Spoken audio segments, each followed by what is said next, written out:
Welcome back to CounterSurveil, your favorite dimly lit digital speakeasy, where the bar's always open, the secrets flow like whiskey, and the only thing more cracked than our tinfoil hats are the eggs in tonight's basket.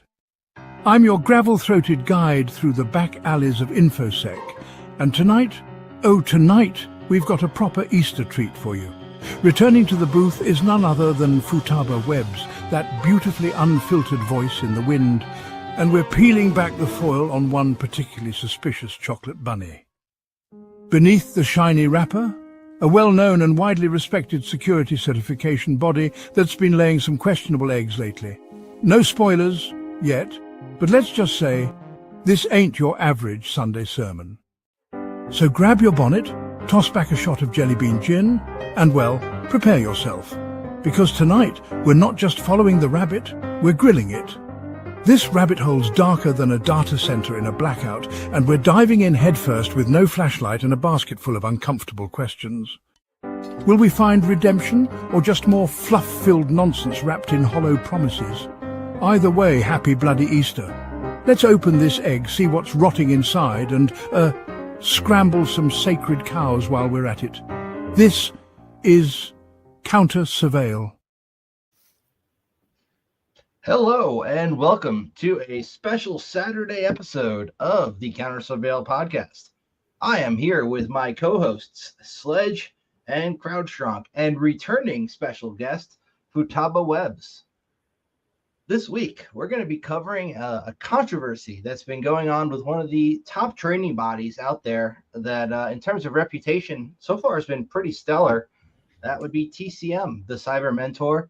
And I've been hearing a lot of different things from different people about what's going on here. There's definitely some social media posts about this whole drama, and there's obviously going to be more than one side to any story.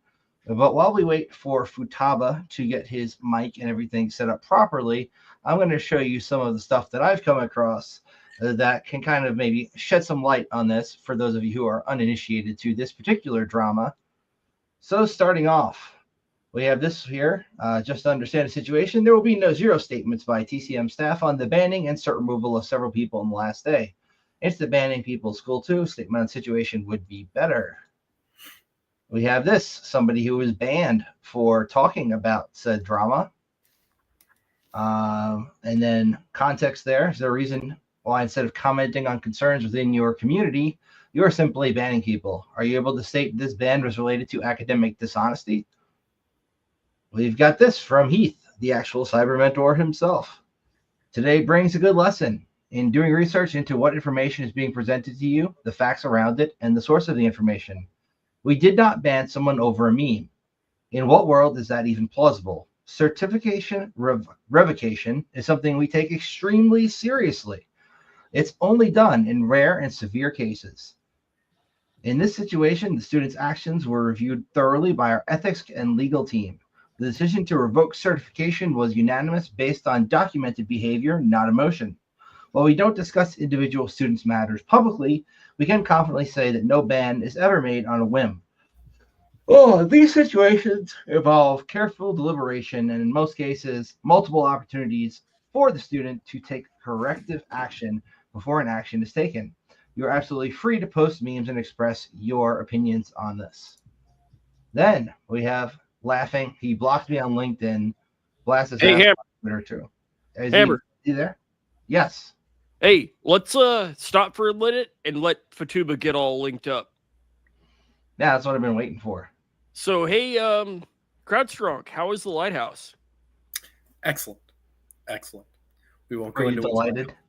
we are running around on an island is most enjoyable as always. Cheers, man. One of these days, I'll go traveling some more again. Come on, it's a wonderful place to be. Dude, But Oregon's beautiful. I lived there for a little bit. How's y'all's week? Relaxing. Mostly I relaxing. found out that there's a law to where I was not allowed to work past noon on Friday, and I was like, oh, okay, that sucks. Next week is gonna suck. I had a lot of work to do. Who knew Good Friday was a federal holiday? It's not. In 12 states. I mean, I didn't have any issues working on Friday, and I work for a private company. However, we run on federal holidays, so that's strange because I definitely work to 6 o'clock on Friday. Then my company gave us off 2 o'clock in the afternoon Eastern time, so I was out of work by 12, which is kind of cool. No dice here. No dice here. It's like Hey. normally I'd be like, sweet, time off, but no, you're not getting paid. And then there's a lot more work to do now. So, God, damn it. That's what happens. That's what happens. Completely off topic, but completely interesting to me. I have just tried for the first time in my life Jameson and Mountain Dew. Can confirm is excellent. Give it a go. Can also confirm it's pretty good. I don't usually I have drink. not tried Jameson and Mountain Dew, but it does sound interesting. It is very good. I can confirm. My go-to tends to be vodka Red Bull. Yep, that's about right. That or I like Maker's Mark and Coke. Shout out to Phil Lopez. He got me. One of my mentors got me hooked on that when I was back when I lived up in Charlotte back in the day. And that's what I'll go and get in a bar. But I've never tried Jameson and Mountain Dew. I had it recommended to me by Reddit. Actually, I was doing some research trying to figure out what went good with Jameson because I had an amalgamation of Jameson at my disposal, and I was like, that's a grand idea. We'll try that. I would always do vodka, Mountain Dew, and then screwdrivers because with the screwdriver, it's orange juice. So that means it's healthy, right? No. No. It doesn't work that way. So, do we want to wing this? I don't actually know what's going on here. I haven't had the opportunity to actually take a look into this, but it sounds like something wicked this way comes. Yeah, so I can give a TLDR, but I definitely want Futaba to give us. Yeah, he's You'll hear me interrupt you for a sec once I'm ready to start. Okay. Sure. We can So stall. from my understanding, what happened is there's a member of their Discord who also has some certifications from them who was trolling a bit too hard in the Discord and not only got banned from the Discord, but they also took his certs. And then he went to Twitter and LinkedIn and was posting about it and then got blocked by Heath, Cyber Mentor guy. But I'm sure there's a lot more to it. So you probably know a lot more, Futaba, which is why we got you here again. That, and you're also pretty elite, so it's nice to have you back. So why don't you give us some skinny? Okay. I'm ready to start talking now. Give me a second. Okay, I'm ready. So basically, like you said before, tonight's podcast is going to be covering a topic on what's been going on with the whole revoke situation with TCM, their stance, the truth on the matter, some suspicions, and a lot more. So for starters, the biggest accusation right now is a student got their TCM, their official TCM certifications that they paid for, they tested for, they got certified for. They had all that taken away from them, apparently because of a meme.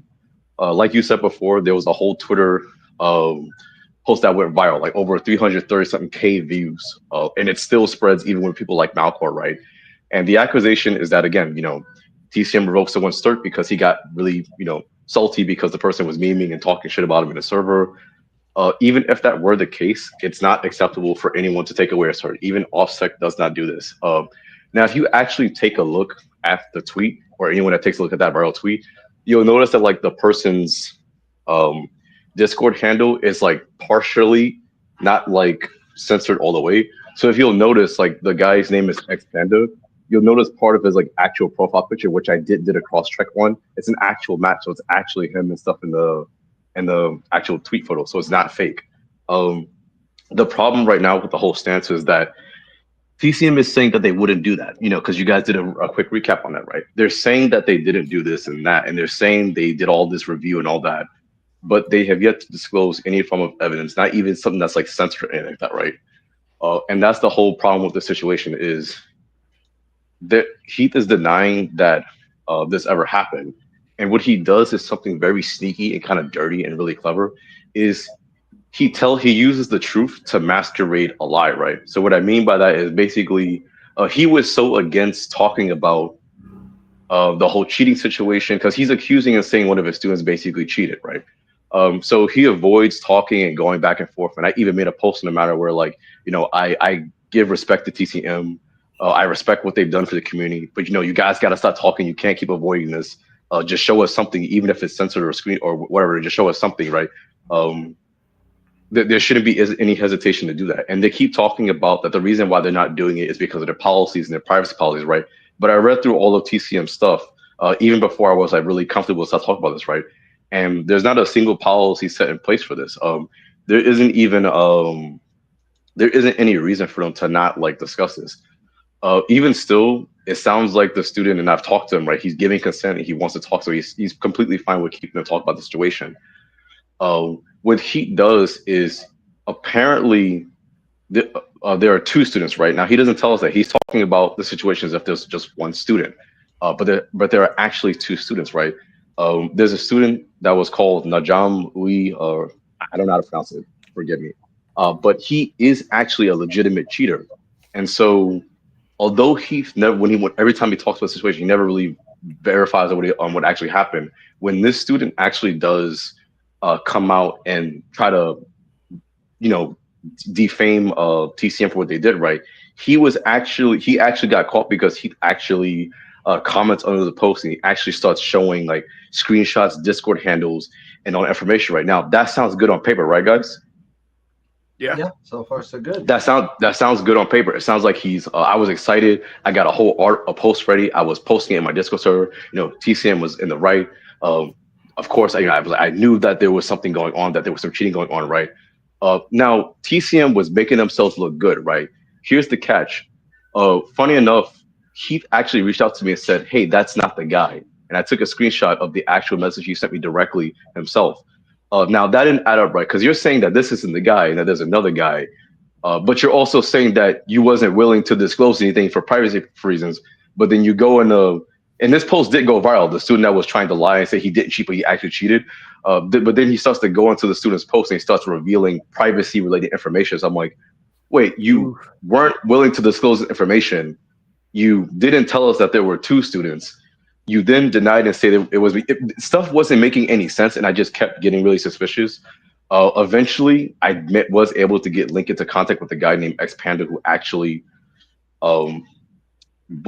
he's innocent the whole time. Apparently, TCM really did ban him because of a meme. He sent me all the documentation, screenshots, all the handles.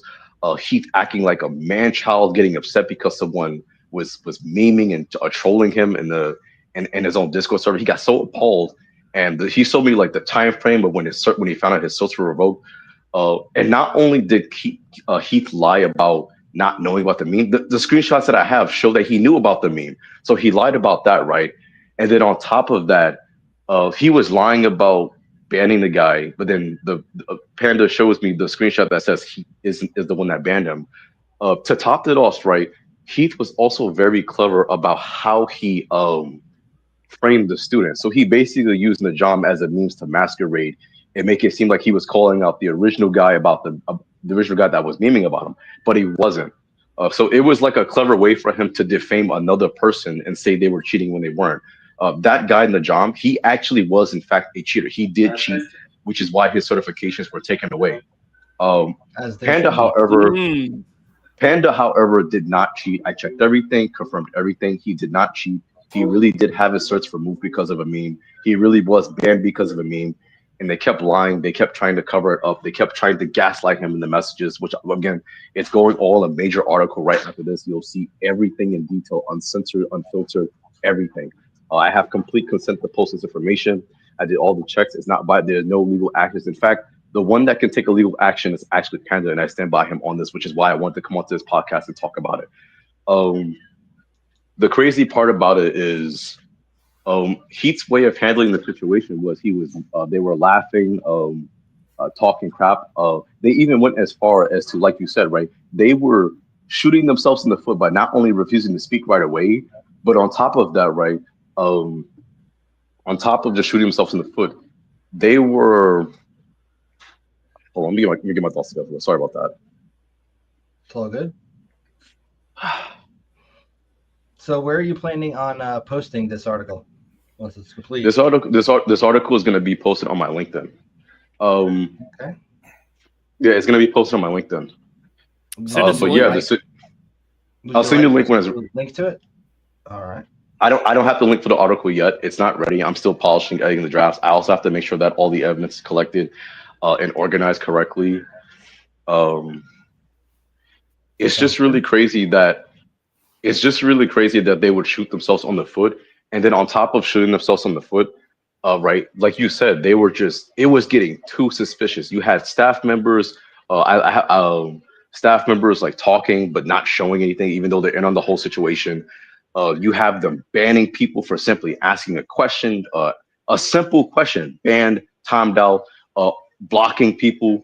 Malcor was blocked / banned from the Discord server. They denied and said he wasn't, but he actually was. He is banned from the server.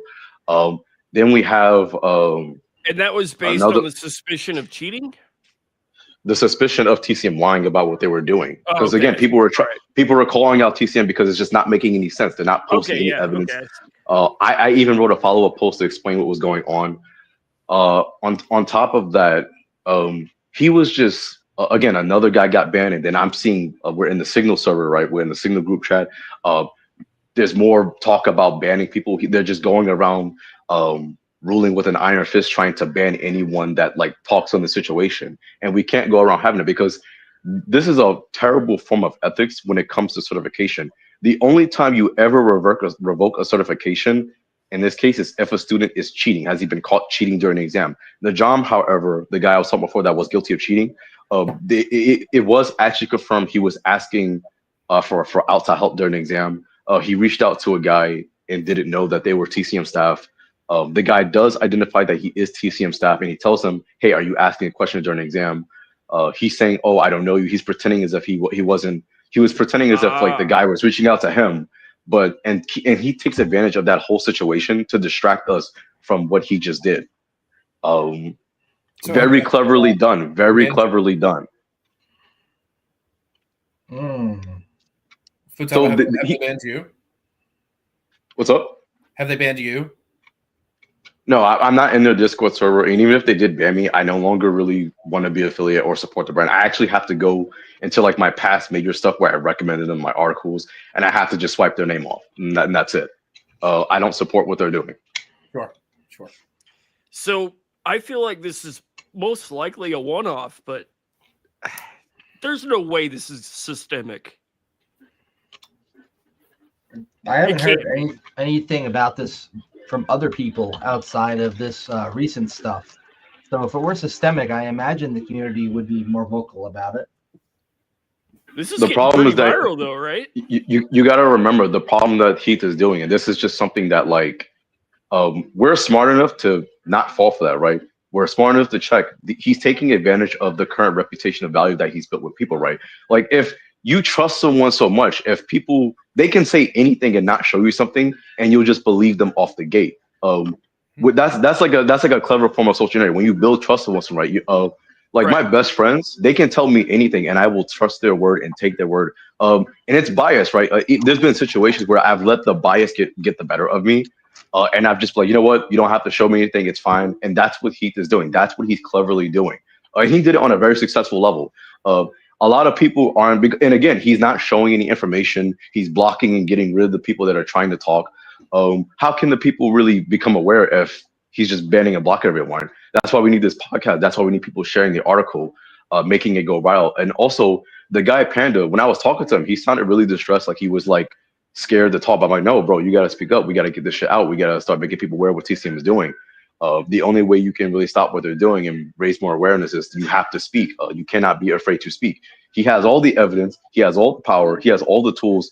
I told him if you get a lawsuit right now and that shit connects, right, that's even worse for TCM. That's even worse because now they just lied and we have all the proof, the podcast, the articles, all this. TCM can't deny that. Right. It's a very unfortunate situation because in my mind, they were very reputable up until this point. I was even considering maybe going to take some of their certs because it seemed like their training material was pretty good. I had subscribed to them in the past. A couple of their classes, and they were. I hate that. I do. I hate that. You know, they say never meet your heroes in this industry, and it does sometimes ring true, man. You get disappointed by these people who you kind of put on a Yeah, pedestal. yeah, and I put him on a huge pedestal because he's the one where like he's one of the only two people. And again, I've talked about this before on why I recommended him. He's one of like the only technically like 3 to 4 people in my opinion out of like dozens and dozens of professionals that knows how to teach binary injection and it makes sense and it clicks because everyone that tries to teach it, it's a shit show. It's a hot mess. No one's understanding it. He's probably the one of the few people that have done it right. But also, I had like experience with his material before he even started TCM. I already was following him before he started the whole thing. That's why whenever people talk shit about him, I always came to his aid. I always made posts that don't say that about TCM. I was like repping him so hard because I'm like I already know he had the potential to become one of the top dogs, and to see him do this shit, this laughable shit, this little petty shit, that's disgraceful. You're taking away someone's cert because you're mad that they shit talk you. A Discord timeout or ban is fine if he was really being that disruptive, but he wasn't. It was literally something you can just fucking ignore. So you can ignore all the shit talking back to back. Apparently, I don't even think he's been ignoring it because apparently his Discord server is toxic. Apparently, from what I'm finding out, it's toxic, and the material that he has in his certifications, they're charging you for stuff that's free on this channel. Some of it's reused. It's just like it's reused. So now he's charging you for stuff that's already up on the channel that's free. You can already watch that, and they're not telling people about that. So now it's making me question whether or not people should pay for it, and it's making me question a lot of stuff in general. Panda, who actually took the certs, right? He's an experienced hacker, and he was like, "Hey, a lot of his certs, like this stuff, isn't practical for like real situations. I'm talking about real situations." And I was like, "Huh, really?" Because he was giving me more insight, not like on the specific material. Of course, he can't disclose that. He can't. But he was saying, yeah, it's not very practical, even though it's To said be fair, practical. you could say that about any certification, especially OSCP. But I'm kind of with you where I was watching TCM back when, like, just starting out before they even had their training website and everything set up. And then I actually went and paid for their courses and looked through some of it, and they've got really good content. So it's kind of, it kind of sucks to see this happening, I guess is what I would say. And to see the allegations also that they had ripped off OffSec at one point come up as a reaction to all of this. I had never heard that before. I've looked at a lot of their videos. I didn't see anything similar to the OffSec stuff in there. It not even close.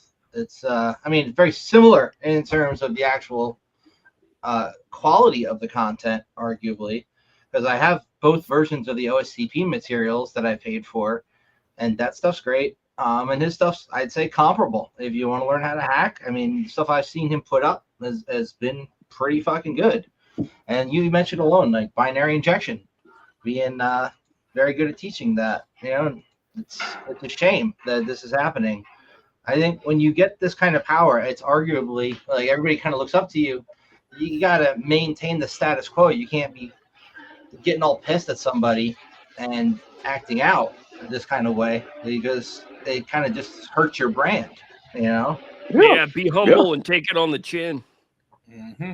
And the funny part about it is that he crossed like the line of an illegal cert revocation where like if he just literally comes clean and just give the person back his certs and apologizes, I think that would. But now like his staff is cracking jokes. You know I don't know who the chick with like she looks a little bit tomboyish and has like the suspenders in her profile picture. She was clowning, laughing, talking about someone came into the Discord, was saying something, they tried to tag the company, and she was laughing about it. She was laughing about people trying to really get answers and speak up about the situation. They're blocking people, they're being unethical, they're being vague, they're taking advantage of people's good faith. And people are more and more, slowly and surely, I've been hearing that people are starting to like slowly step away, not supporting the content. People are getting suspicious. It keeps happening more and more. There's more posts calling out the suspicious behavior. I think the recent one where someone got banned for them asking a question. Again, another post like this went viral. You have the cheating situation going viral. You have the Twitter with 337K views going viral. There's too much of this shit happening, and every single time they don't want to disclose anything. and there's just stuff against them. It's just not once this article and this goes live, the more and more people make this go viral, it's just they're not going to have an answer. They don't have an answer. And that's ultimately why they're shutting the fuck up and not saying anything and he's even trying to like get everyone to forget about the topic, post inspirational posts about being a brand member. It's all a means to just distract TCM. And he did it very, very cleverly. But again, I was still suspicious. Like even when he responded to Najam, the legit cheater, I was just like, why are you being so forthcoming now? It's just like, I gave good faith and still made a post and I had to revise it because of the message he sent me. But just something in that back part of my brain, I was just like, this just doesn't make sense. You were just complaining about the privacy policies. You were dead serious about the privacy policies. And you were concerned about it, but now you're just like, you're popping in the comment section and talking and this and that. It's kind of strange, kind of funny. And the dude that actually did cheat it, you can tell he was cheating because he deleted his whole post. It was funny. The screenshots, he took the whole post. That was kind of funny. Like the cheater got called out, but again, that's a means to distract us from the real situation, and it was cleverly done. Was there a paper trail of who helped him cheat? Well, yeah. Remember, he was trying to ask the code of ethics. Like you're not supposed to tell anybody like big hints or anything. No, he was actually trying to message someone, and he didn't like. I think he was dumb and didn't check the banner. But the person was TCM staff, and they identified themselves. And they told him. Right. They told him to identify himself once they verified that they were TCM, and the guy wouldn't. Wouldn't verify. Yeah. So basically, he reached out to a TCM staff. Didn't know it was TCM staff. They called him out and say, "Hey, are you in an exam?" They asked him very clearly, "Are you in an exam?" I actually have the post that will be attached in the article. They asked, "Are you in an exam?" because he was violating the rules. The dude's response was to basically block the TCM staff and run. He basically ran. Mm-hmm. And that's how he got his certs revoked. So do we know if he got a refund or anything? Well, no, he cheated during the exam. He legitimately cheated. He was actually trying to seek outside help. Their policies don't refund for that. So if once you start the exam, you can't refund you for that. It's before the test. I'm referring to the other guy, the meme guy. No, the meme guy. No, again, remember they did all this to cover up. It's all done intentionally. They haven't refunded him. They didn't come out and say anything else. If you get your certs revoked over some dumb shit that doesn't break, the terms of service or whatever, that's theft. But again, that's what I'm saying. That's what they're lying about. They're saying that he broke ethics and he didn't, and we have proof of that. Mm-hmm. Which is the shitty part. That basically is stuff. You're right. It's stuff, and it's hilarious. So what it sounds like to me is, and just to confirm that I understand, there was one guy that was caught cheating, but because some dude was memeing another guy completely, they're using the guy that was cheating as a scapegoat to take the meme guys. Yeah, it set the precedent. Exactly. Yeah. Exactly. You got it. Exactly. Nailed it right on the head. Not great. Not a good luck. It's not because, and also to make it worse is that we can still bring up the meme guy because he was denying and saying this meme and he didn't know anything didn't exist. But when we actually, like from the screenshots I have, right, that you should have seen how he was acting. It was like, whoa, who is this guy? I don't know who he is. Why is he acting like that? This is the Heath Adams I would know that would act like that. I'm like, the one that we have an image of, and I was just like, wow. Like, why would you shit where you eat and leave everything in your own Discord server? Like, and he's a hacker, right? He didn't clean up anything. He didn't hide anything. It was like everything. He left himself out in the open. Maybe he's just that confident in his position. Maybe. Yeah, he's really confident that people will just trust him. And that's not how this works when it comes to certification. See, he fucked up because no one's gonna sit there and like buy that you took a certain way. Like I've never. This is the first time in my years that I've seen something go viral with a student having their cert revoked. I've never seen it. I've never heard of it. Anytime a revoke happens, it's usually for a legitimate reason. And it just like they were just like, we don't want to answer. And that's some part of my language. That was some pussy ass behavior. That was the most pussiest behavior that I could ever hear. And then I'm hearing that he was a witness, and I'm just like, yo, like, oh my god. So how did you panned a fella? how did they find out that their cert was revoked? Is it just they logged into their portal one day and it was just, hey, deuces gooses, or what happened? That and an email. They got an email. They checked everything. Okay. It was crazy because like 2 weeks went by after he was banned from the Discord server. He was honest with me about the memeing and the trolling, and he said, yeah, even he agreed. That's a right to. He had a right to be banned from the server. I agree with that statement because he was trolling and being a meme and being a, kind of an asshole. I agree with that. But the problem is taking his cert survey was like that was a step too far. That was just a step way too far. But he was honest and very forthcoming. He did. That's true. Like he was very honest and forthcoming about it. Banned from the Discord, that's fine. But revoking your certs over that, fuck that.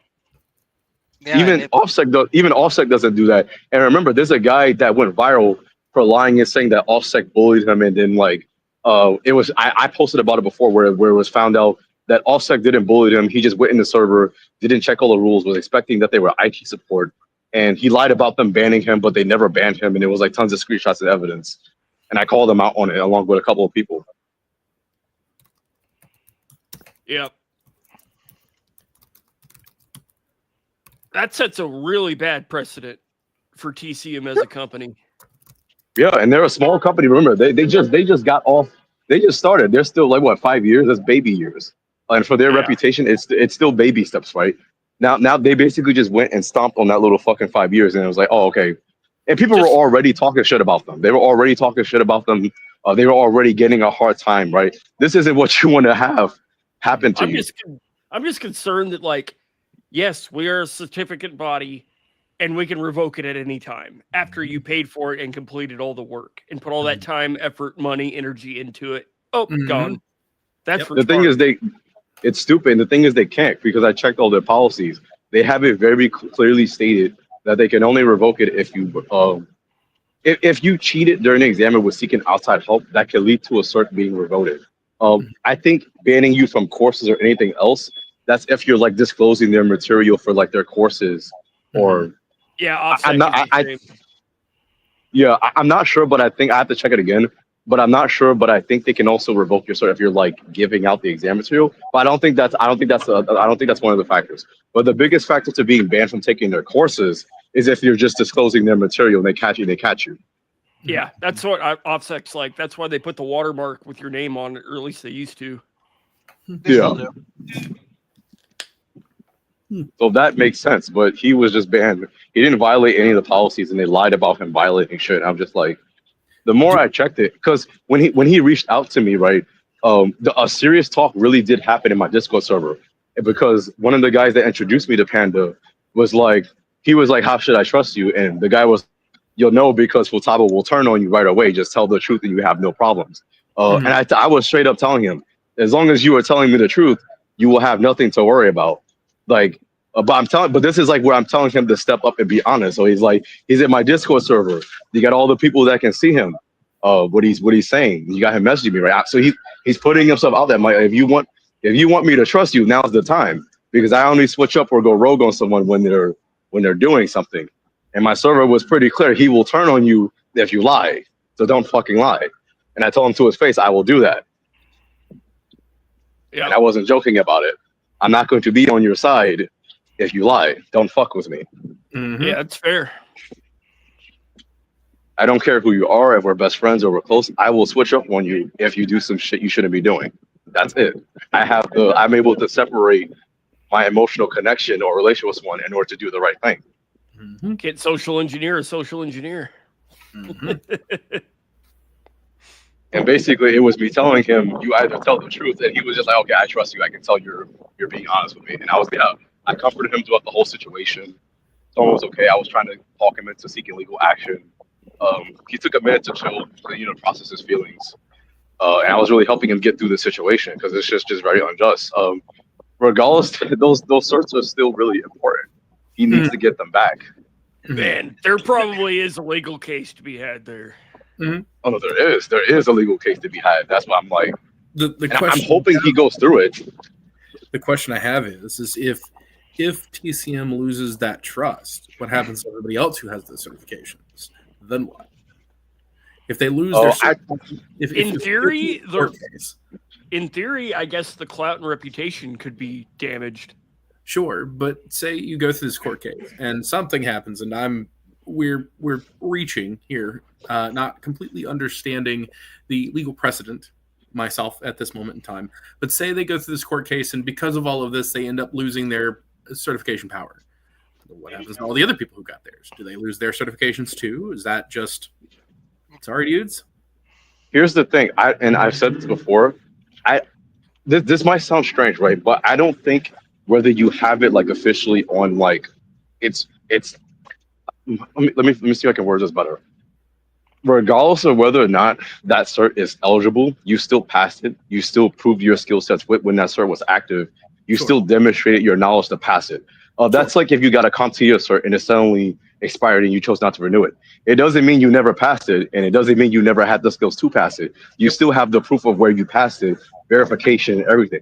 On top of that, you can also verify your actual skills, right? That's like why I always say I don't care about certs and why they don't matter. There's just a piece of paper. Regardless of whether or not people still pass it, people still can verify their skills in various different ways. I think it hurts the trust of people. Like, how do I trust that? I think people might start asking, oh, how can we trust the legitimacy of this exam?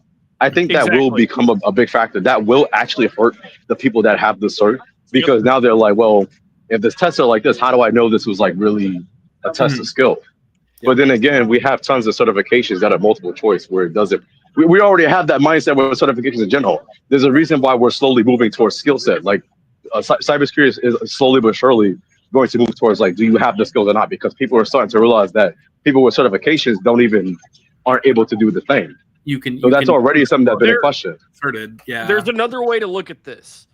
On one side, sure, that was shitty. On the other side, you could think of it in terms of reputation, like, oh, these guys take cheating seriously. So the one go guy, either way. but the other guy, that's where your issue is. Yeah. But I personally for me, and I'm being honest, for this situation, I don't think it's going to hurt the students, because we're proving that TCM did something illegal, not the students. So it's actually going to not affect. I don't think it's going to affect the students. It's going to affect them. It's going to affect the ethics when it comes to like certification companies, right? So now when they do revoke a cert, there might be some like forced disclosure policy that might be set in place legal wise, right? It might start making us crack down on that. Mm-hmm. But I don't think it's going to hurt this, because we're proving that a company wronged the student. That means that everyone that passed it, for as long as they didn't cheat, they're good. Sure, but it's the reputation of the company that you've gotten the certification from, right? But that also means you've associated with that organization who now has a bad reputation. It's just like a bad coworker, for instance. Yeah, it still causes that little issue. It's kind of like EC Council. Like they're kind of a joke now, right? Yeah. These certs live and die by their CPS and what guidelines they've hitched themselves to. Like the CA browser forums baseline requirements as an example. Like you start revoking certs for BS reasons, it's not long before browser vendors or accreditation bodies start dropping you from the root store faster than you can say key compromise. Trust dies in silence, and they're not going to announce your funeral. So like if you yank a cert because you might be breaching the contract with whoever paid for it, you're going to have lawsuits, fines, injunctions. Maybe not always like directly, but the legal system loves paper trails. And like if you unjustly revoke a cert, it's kind of digital negligence just waiting to be litigated. It's theft.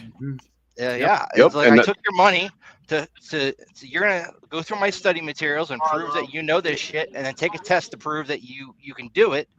And if I revoke that because I don't like something about you personally. Oh, you said something that offended me. Mm-hmm. Or that's not how reality works. It's like if I get certified as an electrician, and then I go out and I make a post about the president that people don't like, they don't take away my electrician's license, you know? It's unless you do something during the exam or you do something that's worth having it broke by. Like, I mean, there are certifications where if you do a specific thing on the field, like, let's say, for example, I'm not saying this is an actual thing. Let's say a hacker got certified to be an ethical hacker, but they got caught committing corporate espionage, right? But that would be a reasonable way to take away a cert. Hey, we can't have this person doing this for these companies anymore because he just committed fucking corporate espionage. But still, he would have the cert still. It would be more like you have it going in and talking shit about the electrician that you're working under, right? More so than say the president or something. And then I'm just making an example on like another scenario where they could revoke a cert. Sure. So, like, unjust revocation might not immediately nuke your cert authority, but you start stacking violations like procedural, legal, reputational, and you're going to find yourself ghosted by like all the people in the industry who formerly would have trusted your cert. I mean, this can have wide-reaching implications for the entire community when one of our certifying bodies is unjustly, or at least that's what seems to be happening here. We don't know yet what the whole deal is, so I'm not going to judge before all the facts are in. But on the surface right now, this is what it looks like. Like, because of personal reasons, they don't like the memeing that he was doing in the Discord. They took his cert away, and that's kind of bullshit, man. You shouldn't be able to do that. You want to know something funny? Is that when I talk about TCS potential, right, I started noticing, like, and I'm not sure if the stats are accurate, but I started noticing that they started rising through the ranks of, like, I prefer this person with this, or just like the same with Hack the Box or like Offsec. Slowly but surely, like, people were like, they're obviously not Department of Defense type certs on that level, like CompTIA and stuff like that. But they were rising through the ranks very quickly, and they had a lot of amazing potential. And their stuff is practical. I'm not going to take it away from them. Their stuff is practical. You actually can apply it on the job or in a real situation where you're trying to create your own little exploits to do whatever you do, legally or illegally. That stuff is actually practical. So I'm not going to say it's not. It actually is very practical. I'm one that can talk for it. But yes, they had this much potential and were rising through the ranks. And it's like you just shot yourself in the foot because someone named you. That's silly. I feel like this is more of a black eye. I think it's just a little stain on their reputation, but they'll be fine. One can hope, because I mean, look, they do put out quality content compared to a lot of these cert mills that are out there. Like, we're gonna turn you into a hacker in a month, kind of bullshit. Boot camps and shit. They produce quality, consistently good quality content. I like it. It's free.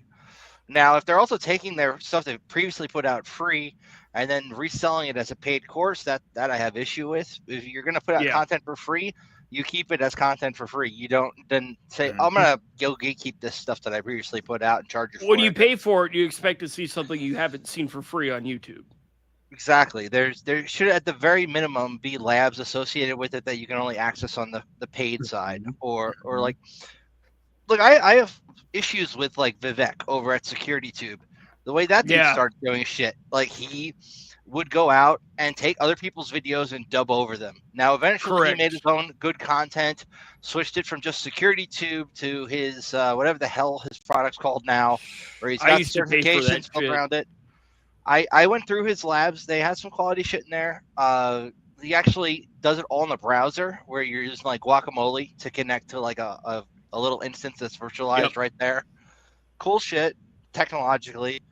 But at the same time, I very still much disagree with how when he started out, he would just take other people's content, dub over it. I've heard through the grapevine that there's a dude who used to be big into making security videos who now works at a Walmart because of what Vivek did to that guy. So, like, you have to act ethically within this community. If you're going to, it's one thing to like link to somebody's video, even to play their video and maybe comment on it, that's fine. But to dub over it and act like you were the one typing the commands is bad. So in the same way, if you're running a certifying body that's not just free YouTube videos anymore, you have to act ethically. You can't be effing around and doing this kind of stuff. I mean, I get power goes to your head, right? I can certainly see myself in the situation. If I'm running a cert body and somebody's pissing me off, be like, fuck you, I'm taking your certs. But I'm an asshole. He's not supposed to be an asshole. He's supposed to be like a figurehead in the community that people look up to. Yeah, he's esteemed. Yeah. There's a difference between me being an asshole and him going out and taking somebody's cert because he doesn't like them. That's a dick move. Like even an asshole can recognize. When you have that kind of power, you should have that kind of moral compass. That should be the thing, especially in security, right? Because there's the web of trust. And if you don't have the web of trust, you're kind of fucking useless. It doesn't matter what skill set you've got. Yeah, I agree, man. With great power comes great responsibility, Yep. just like Spider-Man. Yep. Spider-Man. Uncle Ben. He should have carried a Ben would still be 1911. alive. He should have. Uncle Ben should have carried a 1911. Changed my mind. Oof. An Ed Harry Brown. Potter also should have carried a 1911. Changed my An mind. Ed Brown, 1911. Hell yeah. Be an alternate timeline where Uncle Ben survives because you shot the guy but ended up in prison, and now Spider-Man's fighting for criminals. No. At that point, it would have been self-defense because old boy jacked his car and shot him. Because It's New York, dude. You can't even carry a fucking firearm there unless you've got like a really rich friend who's willing to get you a firearms permit in New York City. Fair, and I guess you could get caught. And up then in you that. get shot. Yeah. Then you Anyway, get I'm shot. so sorry. We've derailed. Oh yeah, that's what I'm good at. I derail all the things. Futaba, what else do we got on this? Well, let me say. Let me scratch my brain for a bit. Anything else to add? Any more I comments? think for the most part, I've pretty much covered and talked about everything throughout my little list that I sent in for the intro. But to be honest, I think all I can really say is that it took a while for me to process when I actually because I'm gonna be honest, I was one of those biased people who were please tell me this is not true. Please tell me that the facts aren't adding up. But the more I kept reading the messages, the more I kept checking stuff, the more I basically had to put past my emotions, and really look at the situation for what it is. And that's not something I was Ready or willing to do. the many times I've had to do that, I wasn't I had to get out of my comfort zone. I have to accept this is what really happened. Right. And it was just I was talking in my server and I was so angry and disappointed because I was I really do rep TCM, but not this shit. For me personally, I just feel like they should own up to it, right? And apology, just do the right thing. It kills your brand. I still believe they have the potential. Just this is not the way to handle it. This is a childish situation. It's immature, disgraceful. It will have people paranoid about. Yeah. Discord community was actually toxic, right? Finding out it was actually toxic makes me start to take back and not only hearing all the comments, seeing the stuff of people actually posting screenshots. I'm this is just really disgusting. Seeing how their mods act, no respect. They were just trying to You're breaking up real bad. Good time. We've lost you, I think. Ugh. Yeah, your signal probably has gone to shit.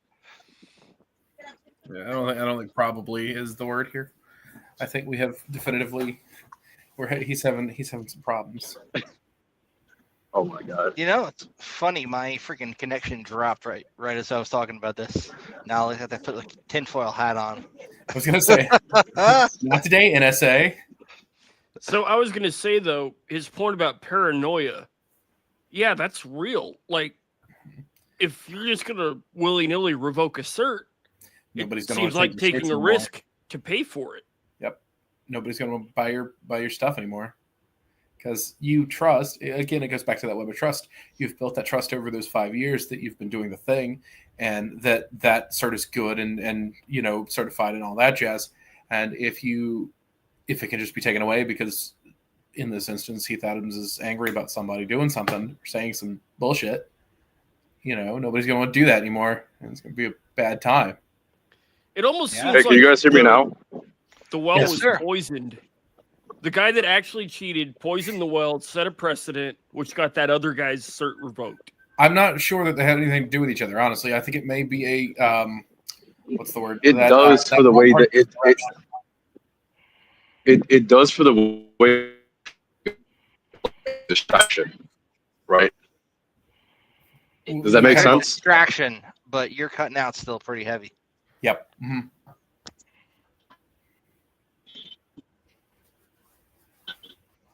Having some trouble. Is he still at the storage unit? Still there Don't for today. dox his location. I have no idea where he's at. I mean, what are they going to do? A whole bunch You're of walking folks? from my storage unit. There you go. All right. So he did it himself. Somebody's going to go find it and bid on it, and they're going to open the thing, and he's just going to be in there, and somebody's going to bid like $2,000 on it. Based on the audio, they're going to figure out where he's at geographically. Yeah. That would be I've been impressive, honestly. very impressed with some of the stuff I've seen with people taking like one piece of information and finding the man. location of it. There's Everything from some like monsters on the internet, man. There's some monsters on the internet. dude, one was literally like 4 letters on a menu that he could make out that wasn't even in the original shot. That was like he could get from when he expanded it based on the metadata. Because like iPhones, they will crop an image and you send it to somebody, it displays the cropped area, but then you can expand it. Like he was able to expand it and then track down the actual restaurant based on very little information. 4 letters. Impressive. Dude, one of our buddies solved a case for the cops because they released the video footage to the public and they couldn't find the guy. And based on the t-shirt this guy was wearing, he was able to figure out where he lived and the dude's name, his social profile, gave it to the cops, and everybody involved was arrested. That was hilarious. That reminds me of like the first episode of Psych when he's watching TV and he solves the crime just from like the manager on TV sweating. He's like, the manager did it. There's a game of sorts out there. I can't remember what it's called right off the top of my head, but my nephew and I were looking into starting. It's helping to solve cold cases. God, what's it called? Something like Trace Labs. There we go. Trace Labs, I think it was. That's something we're starting to look into doing together. I have a history of some stuff happened in my life, and I ended up hunting child predators for a couple years, and that kind of started me on a wild life tangent. It's called interfeetfirst.com. That's the whole team of people that do that shit. I thought it was the Innocent Lives Foundation with. Well, there's probably more than one, but I think First is the one I'm pretty sure affiliated Trace with. Labs was the one we were looking at. This is much harder to do with one. Yes, Trace Labs is the one we were looking at. Yeah, this is much harder to do with one monitor than it is with the 4 that I'm used to. Anyway, so there are a lot of them out there. If that's something you're into or want to go and start poking around. Was that me? Oh, damn it. That DNS doesn't work anymore. What the fuck? Did I? It's always DNS. Yeah, it's always DNS. Son of a bitch. Oh, well, I retract that statement then. But yes, hunting folks is something that I have in my repertoire of capabilities. Good stuff. The whole idea behind Interfeet First was the wood chipper. Love that. Okay, all right. All right. You got to look out for CrowdStrong because he's got a paid version of Maltego. Oh, boy. Is that what it is? Interfeet First. What is it? .org? .com? I thought it was .com, but it's not .com? showing up. Maybe it's not there anymore. Hold on. Maybe I'm getting it wrong. I haven't heard of that one, but I have to look that up because as I said, I fell into it. Okay. Some stuff happened and I won't go into too much detail, but some stuff happened and The connection took my voice away. No. there was somebody who was really close to me that there was a mistake for that kind of activity, and it wasn't that kind of thing, but I had to go back and prove that. But it did get me started and made me realize that there were some places on the internet that A, didn't exist when I was growing up, B, also are littered with child predators, and they're a whole lot easier to get your hands on if you know how to finagle them just right. So did a little bit of that for about 2.5 years, and anonymously submitted information docs for 13 of them to their local police departments. Yeah, good stuff. Yeah. Good job. So go hunt your local pedophile. That's right. That should be a shirt. Hunt your local pedophile. It is for sure. Spot the ped, not spot the fed. There you go. Are you back with us, Futaba? How's my voice sound? Much better. You're good now. Okay. So now that the connectivity isn't punching my voice away, I think for the most part, now that I can say it a lot cleaner, I'm still honestly processing how I feel, having to like look at someone I really admired and really respected, and I'm just like, damn, you're kind of a man-child piece of shit. I'm like, and I'm like, when he messaged me, I was just like, my spider senses were tingling. I'm like, wait a minute, you don't do this to me. I was like, I'm not sure. There's this K drama. This reminds me of like this K drama where I was watching. Yes, I'm gonna talk about K drama. I fucking love that shit. Where like the dude's mom was like a thief. She stole like millions of dollars, and she was like trying to help her son with it figure out. And her son's a cop, and he catches her, and he's like crying while wrestling. And I'm like, no, what are you doing, Kate? You're with the child. Oh my god! Heisenberg shit. Got family. This is the DEA trying to hide from him. Hey, Heisenberg. I lost my fucking shit. When I had to accept that this is the reality. I'm like, I kept trying to like look for evidence that proves. I was trying to defend them. I was like, let me find if there's any evidence. That's what I was looking for. I was like, shit. But that oh my god, to the level of trust he gained, right? And like that's That is yep. That's rough. Like I can't judge the guy too hard. He brings a lot to the table, but at the same time, if this is just a one-off thing and he owns up to it, awesome. Sure. If this is a recurring thing, then boom. I'm done. That's I think he needs to like, just immature shit you expect from me, not from like fucking Heath, you know? I think he just needs to reach out, apologize, give the source back, own up to it, right? Yeah. This will hurt his reputation, but it will also build his reputation that he's just owning up to it. Obviously, he's still going to get hit hard because there's going to be people that reasonably so don't have to forgive him for that shit. No, you took away the sword. That's going way too far. The reason why it's like more important, and I feel like some people that don't really know much about cybersecurity aren't going to understand this. Certifications are extremely expensive to go for. So yes, revoking someone's cert is a major thing. It's not even about the money. It's the time and effort you put into it. Yeah, it costs a lot of money to go get SAN certified. It costs a lot more time, effort, and energy to do it. And what the hours on that are exponential to the 10 grand you'll end up spending for the test.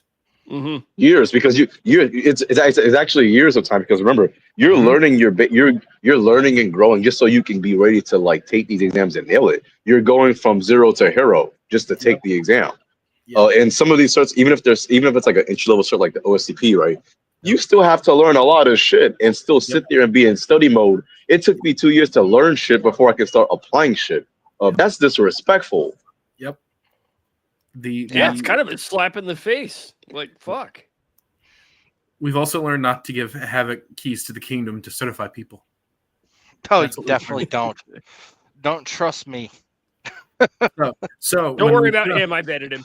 When we put out CounterSurveil certifications, that guy's not running it. Got it. I would not be in charge of that. We would offload that to CrowdStrike there. He's more not going to fuck with somebody to take their cert because they pissed them off one day than I am. That sounds like a me problem. Yeah.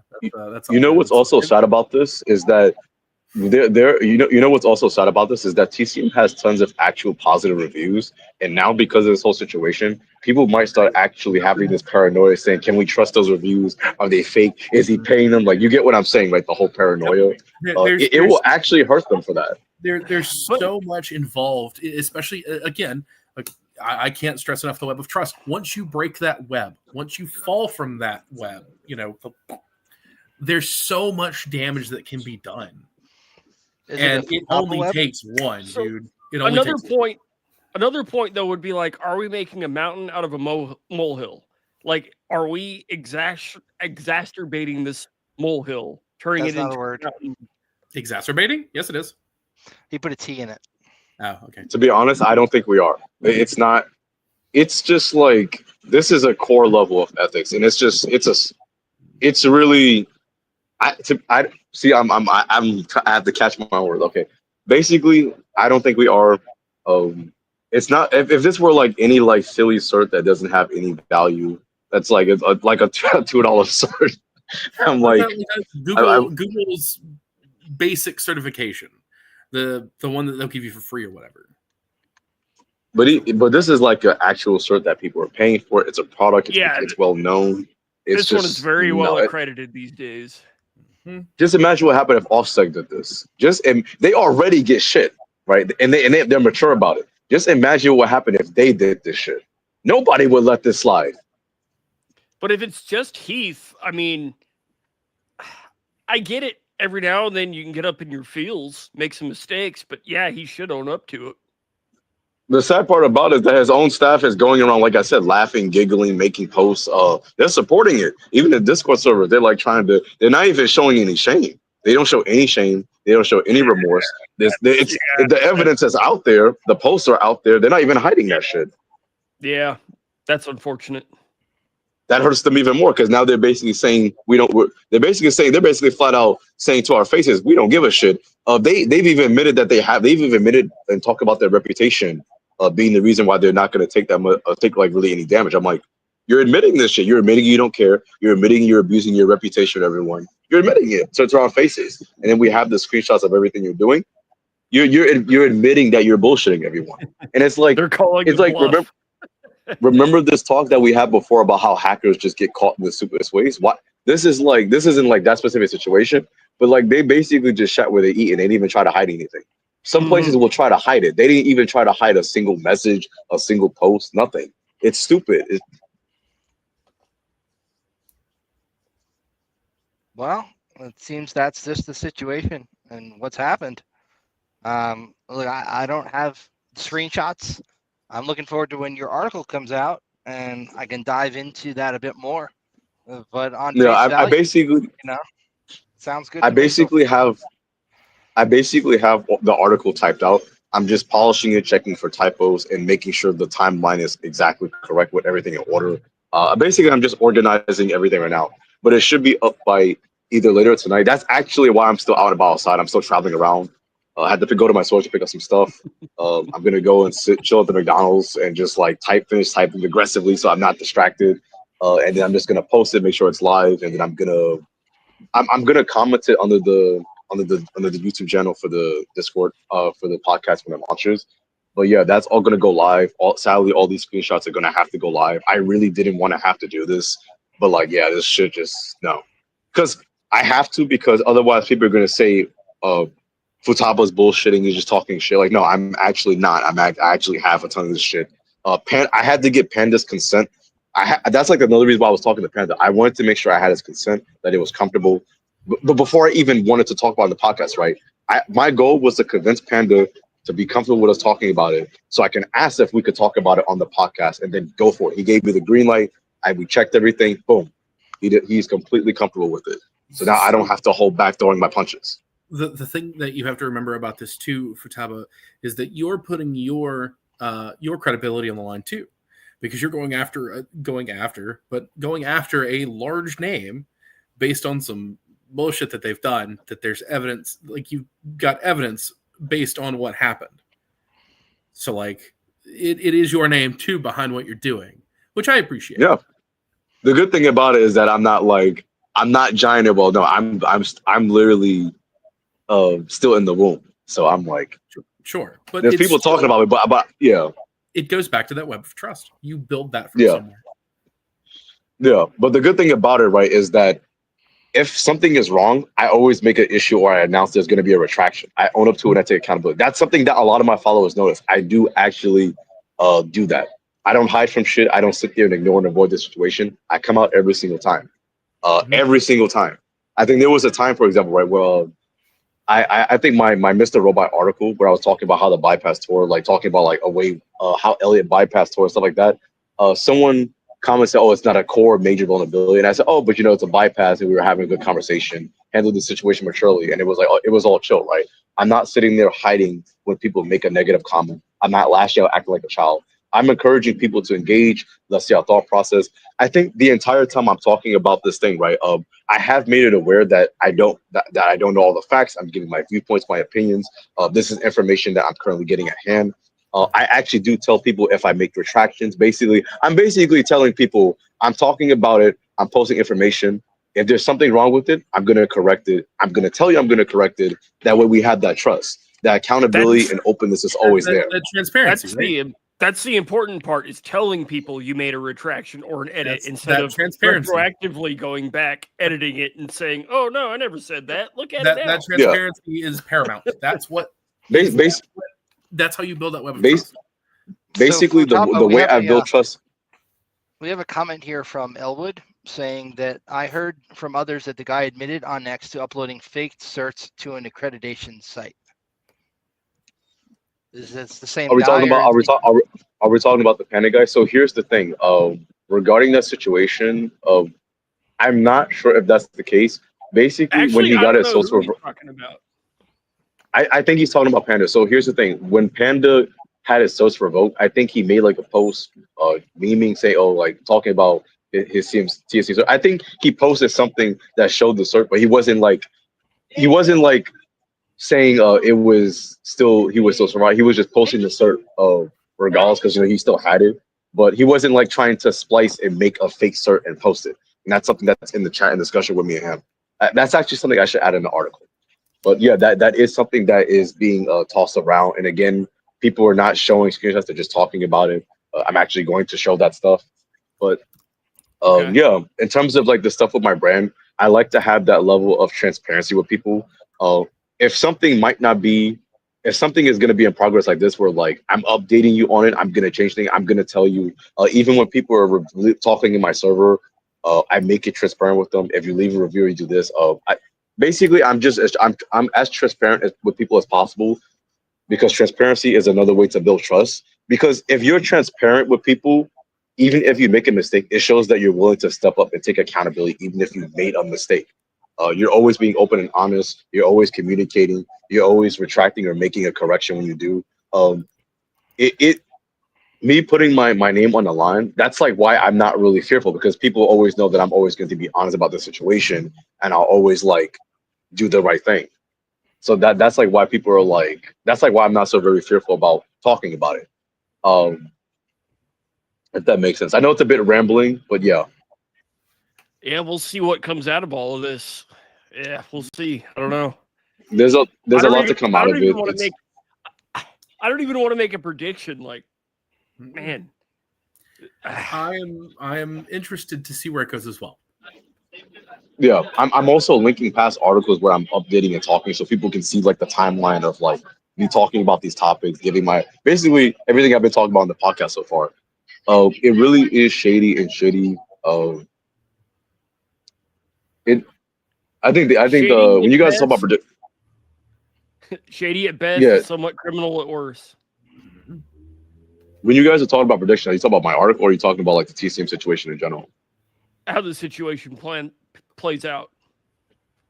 Yeah, I'm curious as well. To be honest, I give the benefit of the doubt, obviously, because I've seen enough screenshots and stuff already to verify that Heath was lying about a lot of stuff.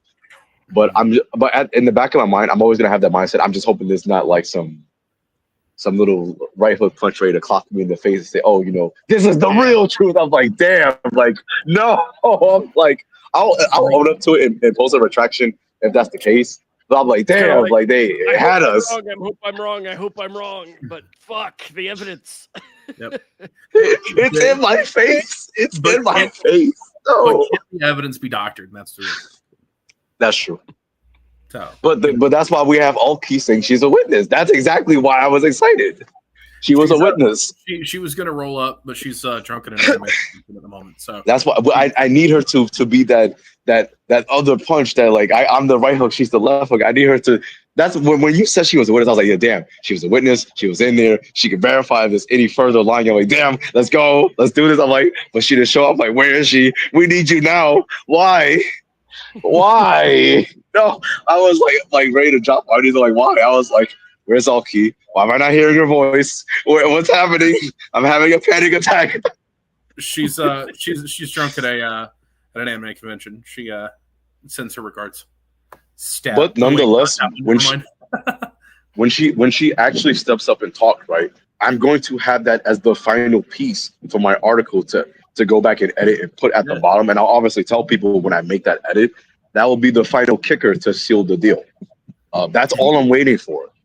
That's literally the thing I'm waiting for. Not draw too much attention to herself. So yeah, you may want to talk to her about that before you make that decision. But I thought we had the impression that she was comfortable. That's what we're talking about in the Discord. Yeah, if that's the case. So she said she had some info from the Discord, but she's hesitant to share it because she doesn't want to essentially show screenshots from a Discord without permission from people in the Discord. So she could, I think that was her concern there. Well, the person that she only has to show screenshots of is the person that gave consent to show the messages. That's about it. The person that, if she's a witness and she witnessed the situation and it's Panda, then Panda doesn't care. He gave me consent to do that. So she does not have to worry about that. If it's someone else, then yeah. She probably just needs to edit the screenshots. It is worth asking her before you make the decision to do the thing. Yeah. I think that's what needs to happen. Well, that's what I'm waiting on. So if she gives the consent, then it's fine. But if she's worried about screenshots, if it's anything with Panda, he does not care. But that's the whole reason why he gave me everything. If it's the admin, I mean, he gave me screenshots with the admin. It's like that's. If we keep editing to the point where like it's gonna look suspicious. Mm-hmm. Right. Understood. Yeah. So we'll let her talk for herself. If it's fun now. Like other Discord. If it's like other Discord members that have nothing to do with the situation, yeah, that makes sense. She has to cut out their names. That absolutely makes sense. Talking about. They have nothing to do with the situation. Yeah, that would make sense. But then again, it's her prerogative to share what she feels comfortable with. So yeah, she's back.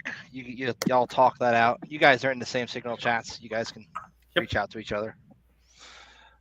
So I think we pretty much covered it. Is there anything else anybody wants to add? You guys want to keep going? Or anything else you guys want to talk about? I have a squishy raccoon. I have a piratey duck. Do you guys want to keep talking on the podcast? I do have something that's not cybersecurity related, but it's like an interesting topic. If you guys want to keep going. Sure, since we're here. So let's go. What do you guys think about? So my question is, how much time do you guys have left, like in their personal time? Let's go to an hour 30. Okay, so that's another 18 minutes. Mm-hmm. So what I wanted to talk about, and I mentioned it to Sledge in the channel, was how do you guys feel about the Roy Lee situation? You know, the student that made a program that can like stay undetected and just solve all the leak code problems. And he got like kicked out of university. I think suspended from university for it. He got like job offers revoked. And again, he made this program as like a side project. He wasn't like promoting it and saying that students should cheat, but he's getting like penalized for making a tool. But personally, for me, I don't think he did anything wrong. I think he just made a tool. Whoever's using that tool, that's on them. It's like a hacking tool, right? If you decide to do some shit with that, that's on your end. So can you back up for those of us who don't know what's going on? Yeah, you broke up a little bit there. Hold on. How's my voice now? Better. You're fine. Okay, so basically, there's a student named Roy Lee. He's been going around viral lately.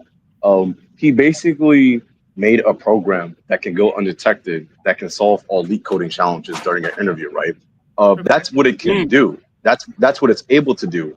But he's not promoting and saying this is a tool to cheat during exams. He just made a tool. Just like how we have tons of different pen testing tools, right? It can do this. It can find location, brute force passwords, perform injections. He just made a cool tool. And Jop and Fang in university, he got suspended from university, or basically kicked out a little bit from university because of it. He got job offers revoked because he made it, because people were just unhappy that he made something that others could use, right? But the question is why is he being punished when he wasn't like selling it or saying for people to use it to cheat. He just made it, and it was like a program to demonstrate his skills. But others are choosing to use it to cheat, and they're blaming him for it, and they're taking stuff away from him, even opportunities. The funny thing about it is that there are people supporting him. Well, if he just made the tool and didn't intend for it to be used that way, I mean, Let me quickly read the Gizmodo story here, and then we can weigh in. A Columbia University student is facing disciplinary hearings at the college after he used an AI program to help him land internships at Amazon, Meta, and TikTok. Roy Lee, the student facing down Columbia, told me he won't be on campus when the hearing happens, that he plans to leave university, and that the program he built to dupe big tech is proof that the jobs they're offering are obsolete. Landing a job for big tech companies a nightmare, colloquially known as FANG, Facebook, Amazon, Apple, Netflix, and Google. The companies put potential software engineers through a battery of interviews. The most hated part of the process is the technical interview. During a technical interview, programmers solve esoteric coding problems. Often they have to do it live on camera while an employee from the company watches. Lee's a sophomore at Columbia. He'd graduate in 2026 if he stuck around, and he planned to get a degree from the college and use it to get a job in big tech. Training for the tech interview killed his passion for the job. It was one of the most miserable experiences I've ever had while programming. I felt like I had to do it. It's something I needed to do for a big tech job, and there's just so much to learn, so much to memorize, and so many random problems I could expect to be thrown at me. Lee said he's a bit of a perfectionist, and that led him to spending 600 hours on training for technical interviews. His Lead Code Profile, a website that allows programmers to train for esoteric interviews, is a testament to his devotion. It made me hate programming. It's an absurd that this is the way technical interviews are done and conducted, and that's the way they have been conducted for the past 2 decades. According to him, these interviews often cover topics no one's ever going to see on the job, and instead it's performance for the executives. It's whether you've seen the problem before, memorized the solution, and can act like this is your first time seeing it. The answer to a lot of these is so algorithmic, they're just not representative of all of what you're going to be doing as a programmer on the job. He wrote this program called Interview Coder, and here's the website, interviewcoder.co, to help him and others bypass the process. His program does the hard work of the technical interview for you, and he claims it's completely invisible to the programs that big tech companies use to monitor a prospective employee's computer. In reality, the product's really simple. You take a picture, and then you ask ChatGPT, hey, how do you solve the problem in the picture? Literally, that's the entire product. Someone could probably build a working prototype of this in less than 1,000 lines of code, but don't take his word for it. It's on his GitHub here. And then on the GitHub, we have Interview Coder. This repository contains only releases. Please visit the releases page. And then we go to releases page, and we got a YAML file and some other random shit. Very, very cool. So now that we know what the hell the situation is, let's talk about it. Okay, so now that we're doing...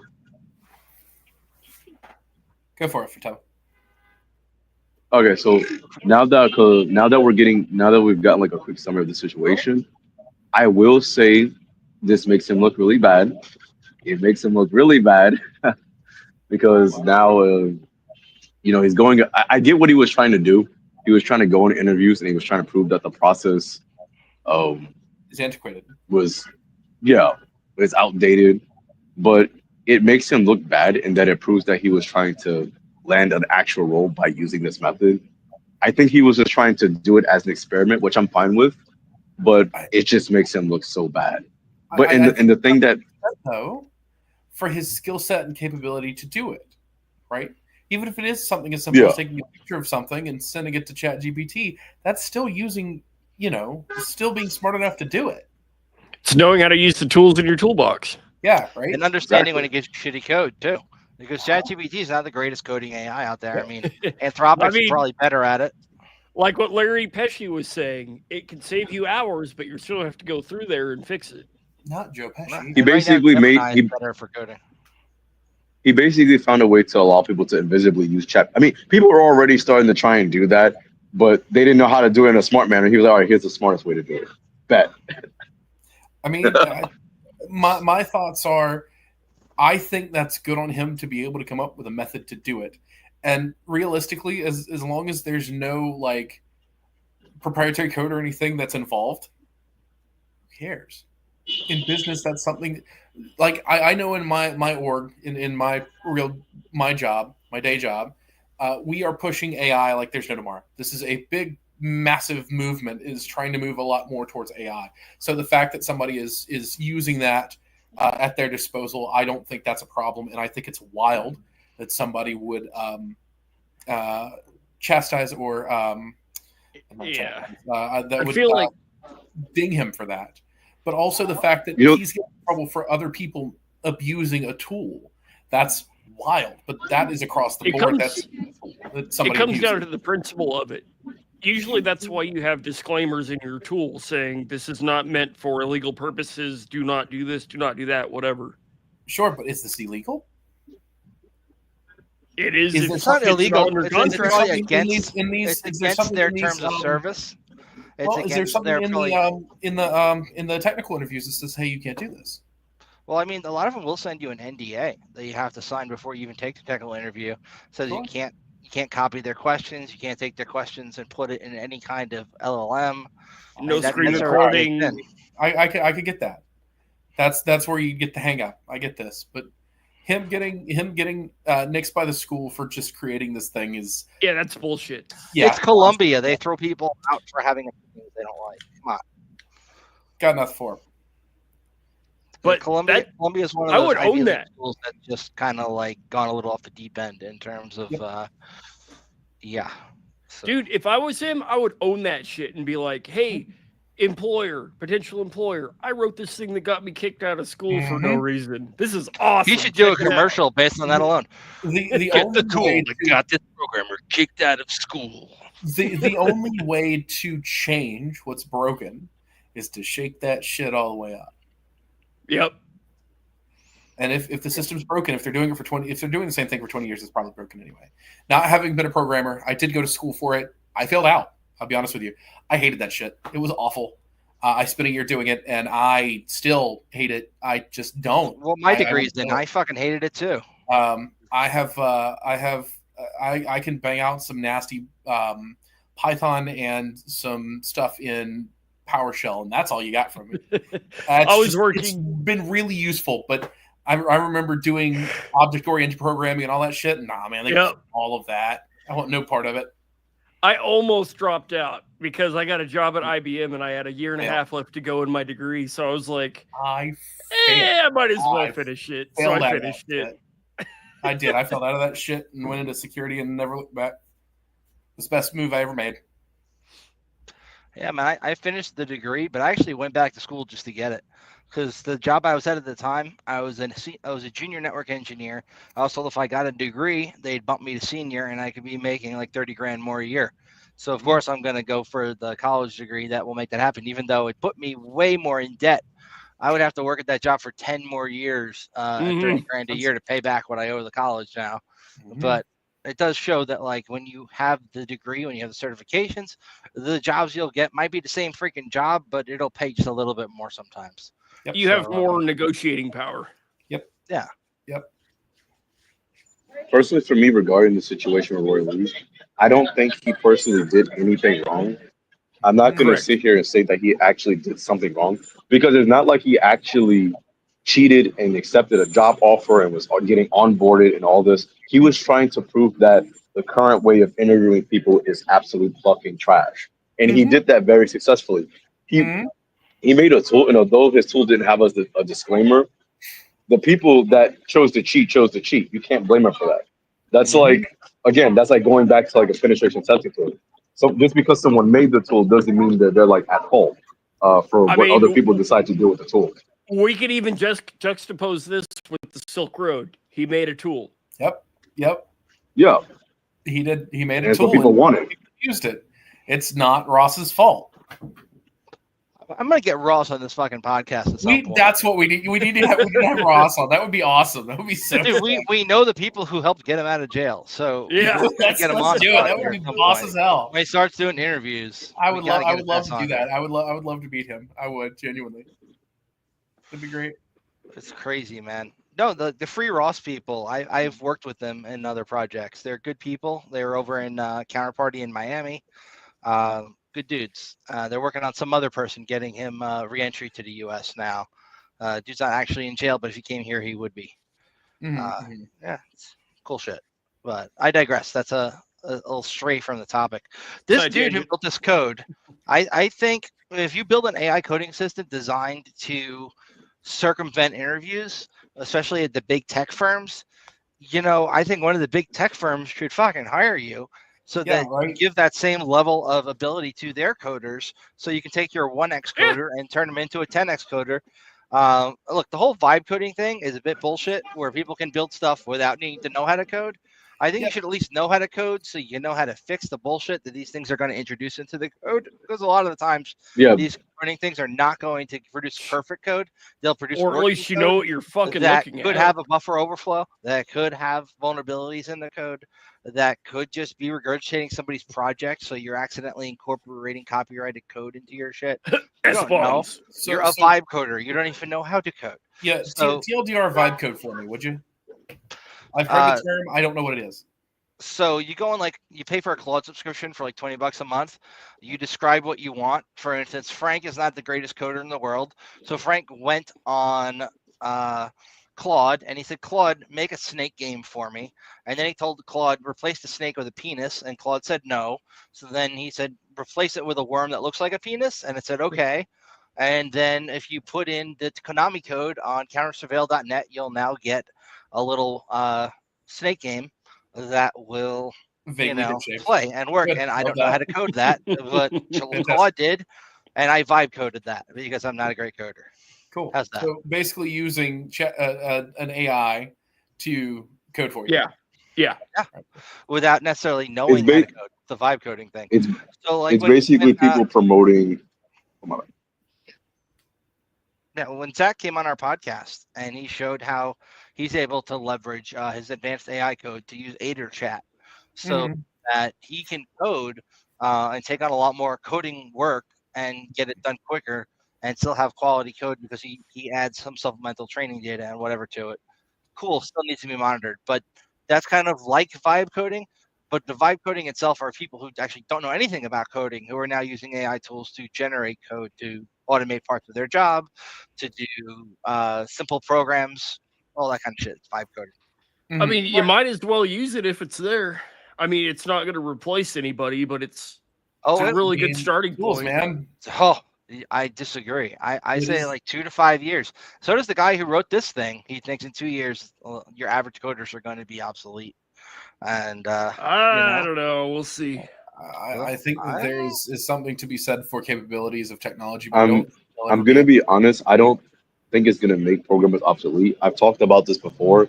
It's only going to make those that don't know how to use it obsolete, right? It's meant to augment your abilities, but at the end of the day, as people can tell with vibe coding, just because you can use it, like you have to factor in when you build something with vibe coding, right? Yes, it built this program for you. But when something goes wrong, you lack the programming skills to get on a granular level and actually fix it. If more people start moving in that direction, right, you're going to have teams of people unable to fix probably some of the most basic issues. You're also going to run into a ton of security issues. Now, security is definitely not being in mind. Even if you did ask it to build security, to implement security for you, there's no telling it's going to be clean. It's not really looking at everything. You need to actually pair human eyes to do it. What I think is going to happen is AI is going to make tedious shit, like it's been stated, is going to make the tedious shit obsolete. Build this template, do this for me real quick, and then you're going to come in. It's basically going to allow people to go in. You're going to have it write something for you really quickly, and then you're going to go in, check it, modify it, patch it up, add a little bit of new touches here and there, and clean it up quick, right? That's how you're meant to use it versus typing every single line of code and going over this. Like you basically just check it, and you can control the amount you do it in, right? You can do it in little portions to make your job easier. I'm no coder, but I think of it like Twitter Bootstrap. Like you got your template, you go in there, fill out the variables, parameters you want, whatever, and boom, you got a website. Exactly. You still have to know what you're doing on a granular level. That's how it's meant to be used, right? It's just like using an automated tool for pen testing. It makes the process faster, and it makes it able to. It makes it faster to check whatever you need to. But at the end of the day, it sucks because you need to have an actual pair of human eyes to still check. Hey, was this tool telling me everything correctly? It's your job to check that tool, make sure the tool did something correctly, or whether it gave you the right information. When I said they suck, I was talking about there's companies out there that do automated pen testing. Qualys. Those are really sketchy. Qualys. But yeah, like I mean, the reason why I say AI won't replace, because think about it, you have penetration testers using automated tools all the time. but they still have their granular skills. They still have scripting skills. They still have all these little granular ways that they use to check their work. And A recent interview I went for, right? They were, and it's really sad. I was only missing like 1 year experience. They wanted 5. I had 4, or like on the books for that. And I was the only one out of all of the penetration tester that had like the actual manual experience. Everyone else just knew how to use a tool, and that's it. They didn't understand what the hell they were doing. Yep. Mm-hmm. And then even when it comes to tools, you want to use 2 tools that do the same thing and compare the outputs of each, because sometimes they do things a little bit differently on the back end. On top And of doing it manually. You can actually make your tools more powerful by combining it with your manual granular skills. You can actually make them more powerful. There's many instances of that. You can actually make them you can put them on steroids if you know how to apply all the special custom settings that exist. There's a reason why they exist, right? For you to modify the tool, apply how you want to apply it. It makes it even more effective. When you know what you're doing, even if you don't know how to do that, right? If you understand how the tools works and you understand how to use it on a very technical level, you will be unstoppable with it. The problem with vibe coding is that people don't even understand the technical aspect of what they're doing. They're just saying, "Oh, hey Siri, build this for me." Of course, I'm going to say Siri's name because I want to take a shot at it. And we got slop. Yeah. We got the new concept now out where it's called, I think, slop squatting, where you take these hallucinogenic libraries that these AIs come up with when they're generating code that don't actually exist, and then registering those libraries and backdooring them is now a thing. So it's bombs. This is the part in the episode where I have to remind 2 things. 1, don't use tools you don't understand. And 2, it's always shut the fuck up Friday. Please keep going. And if you are going to use a tool that you don't understand, use it in an environment where it can't do damage first until you understand how it works well enough that you can use it somewhere else. That was a big... Don't use tools you don't understand. But if you're going to learn in a safe environment, that was implied. I'm sorry. Fair enough. Go ahead. When Responder was a thing, I think it was about 10 years ago, it was actually causing servers to crash. So if you so much as fucked up any of your configurations, you had to, bad shit happen. So you'd have to know what the hell you're doing on that network to run it. The WPAD one didn't nuke one on a pen test for us, which was kind of funny. Yeah. That one was confusing. That was crazy. It was amusing, though. Not for the client, but for me, it was amusing. I was like, what? Okay. Wait, we took his network down with a Responder? That's bad. You should probably fix that. Vulnerability confirmed. And then, knowing your tools, right? So you've got CrackMap, NetExec, whatever. On the underlying surface, you need to know what SMB client is, or NetRPC, stuff like that those tools are built around. I agree, man. It's if you don't understand how your tools work, learn how the hell they work before you're using them in a production environment, especially if you're doing a pen test.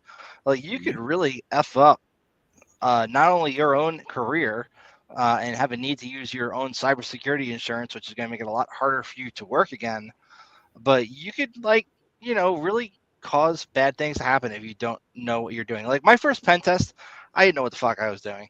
I was kind of thrown in over my head. I was redoing a test that somebody had really effed up, and I went to go do an ARP spoof, and I didn't set the right gateway. I set my local gateway instead of the gateway on their network, and they needed to go into the server room and reboot all the switches to get anybody back online. Yep. Rough, buddy. Oops. I mean, whoops. We'll call that a finding, but it's not a finding. It's a fuck up, and y'all know it. I mean, most networks would fall for that. It's like, okay. I mean, if you've done this long enough, you know there's stupid shit you can do when you're connected to a network, even over a VPN, that's going to knock everybody else off and fuck it up for people. It's not that hard to cause trouble when you're already given permission to be on the network. And speaking of using tools you don't understand, here is an AI video. Big tech interviews are brutal. Hours wasted grinding leet code. Then Roy built an AI tool and got offers from Amazon, Meta, and TikTok. Now he might get kicked out of Columbia. AI genius or academic fraud? Click to hear the whole insane story, only on CounterSurveil. Did you just throw that together? Yes. Great. Good. Love that. Fantastic. Good. God. Jesus Christ. Okay. All right. That was good. That was good. Thank you. Yeah, I have no idea how this fucking thing works under the hood, but I enjoy it.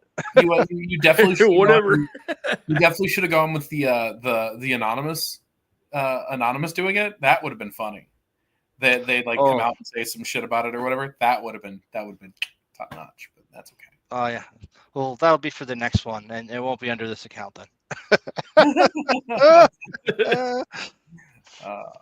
That one was fun. You know what the requirement is to be a member of Anonymous? Is to say that you're anonymous. That's right. Wild. You know, the reason they use those masks is because it was the easiest to get mask. The It was cheapest in every one. store. It was literally you could go get it at freaking Spirit of Halloween. I guess at the time, yeah, right? Huh? Because V for Vendetta had just come out. Mhm. Yeah, man. Yeah. Some good shit Wild, out there. man. Wild. So, are we going to cover some more stuff? Oh, we got some comments here and here.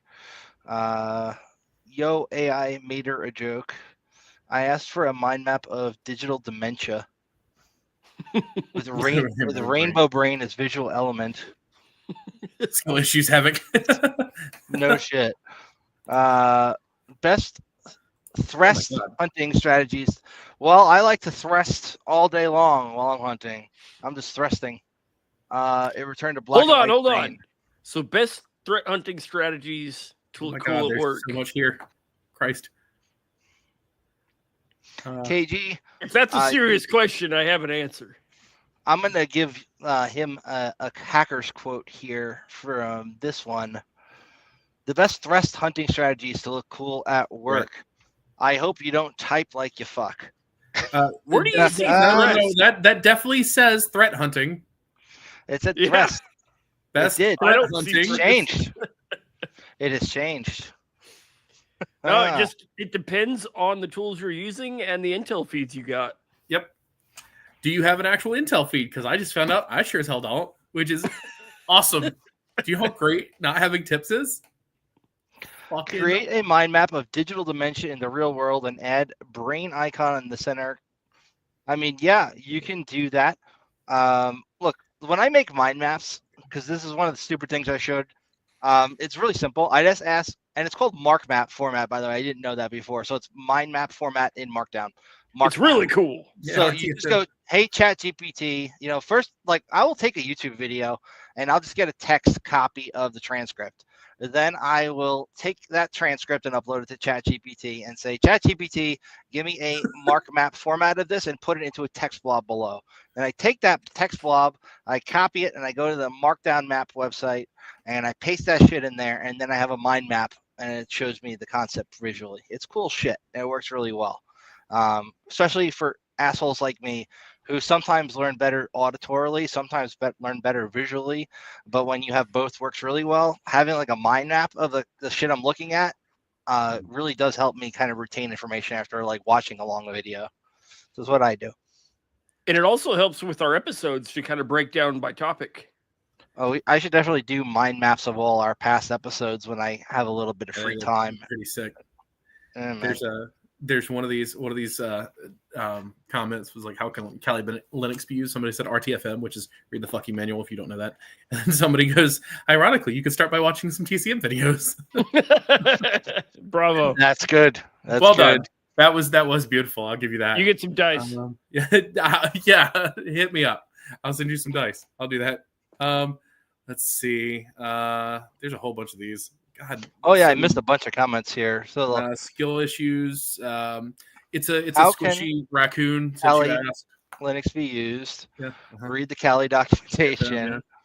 Yeah. They actually have a free course still on the OffSec website about the basics of Kali. That is like a very elementary level version of what you would get in the OSCP course. You install it and Yeah. watch the 99 million videos on it and its tools. Disagree. But how do you OSINT in Kali Linux? Well, that's going to be Recon NG, Google itself, and maybe And Multi how many Community API Edition. keys you want to pay for? Yep. Oh, Yep. you get all the free API keys from all the shit, and you sign up for it on email. You're never going to use again because they're never going to stop messaging you. Yeah, And make ask- trash emails, man. If you're signing up for tools with legitimate emails, you're failing anyway. Right.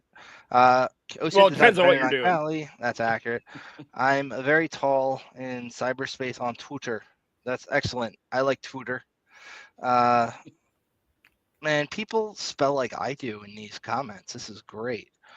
Average coder, obsolete for sure. Coding requirements, like granular knowledge, secure and efficient code cannot be done with the doggish that shit that these models are trained on. Yeah.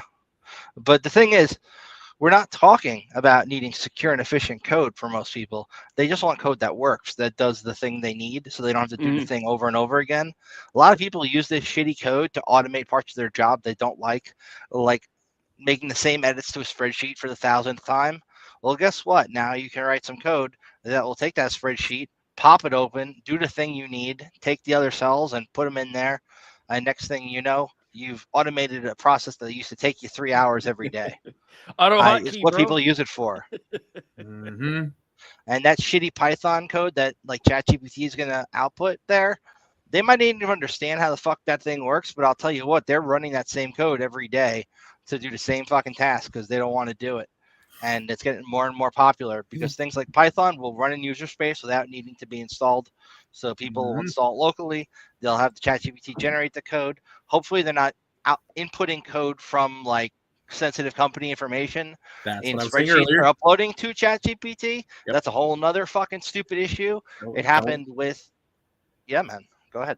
Don't upload sensitive data. Doesn't matter what you're talking about. If it's to ChatGPT or VirusTotal or any of the sandboxes, don't fucking do it. Don't do this. Yeah, one of our other hosts was saying that he caught some of his analysts straight up uploading alerts to an AI. So yeah, that's they were straight literally up going at, like to the free tier of ChatGPT, taking a freaking sensitive information, upload it to a GPT on the free tier, which they're gonna just use for training. Was not good, man. I get you want to parse it out because looking at like JSON, looking at whatever XML, whatever the heck you're looking at, if you want to parse it quickly, I get it can find it for you. Some of these companies should probably be setting up local models to do this shit, especially now that we've got local models like DeepSeek that can run on CPU and not be slow as shit.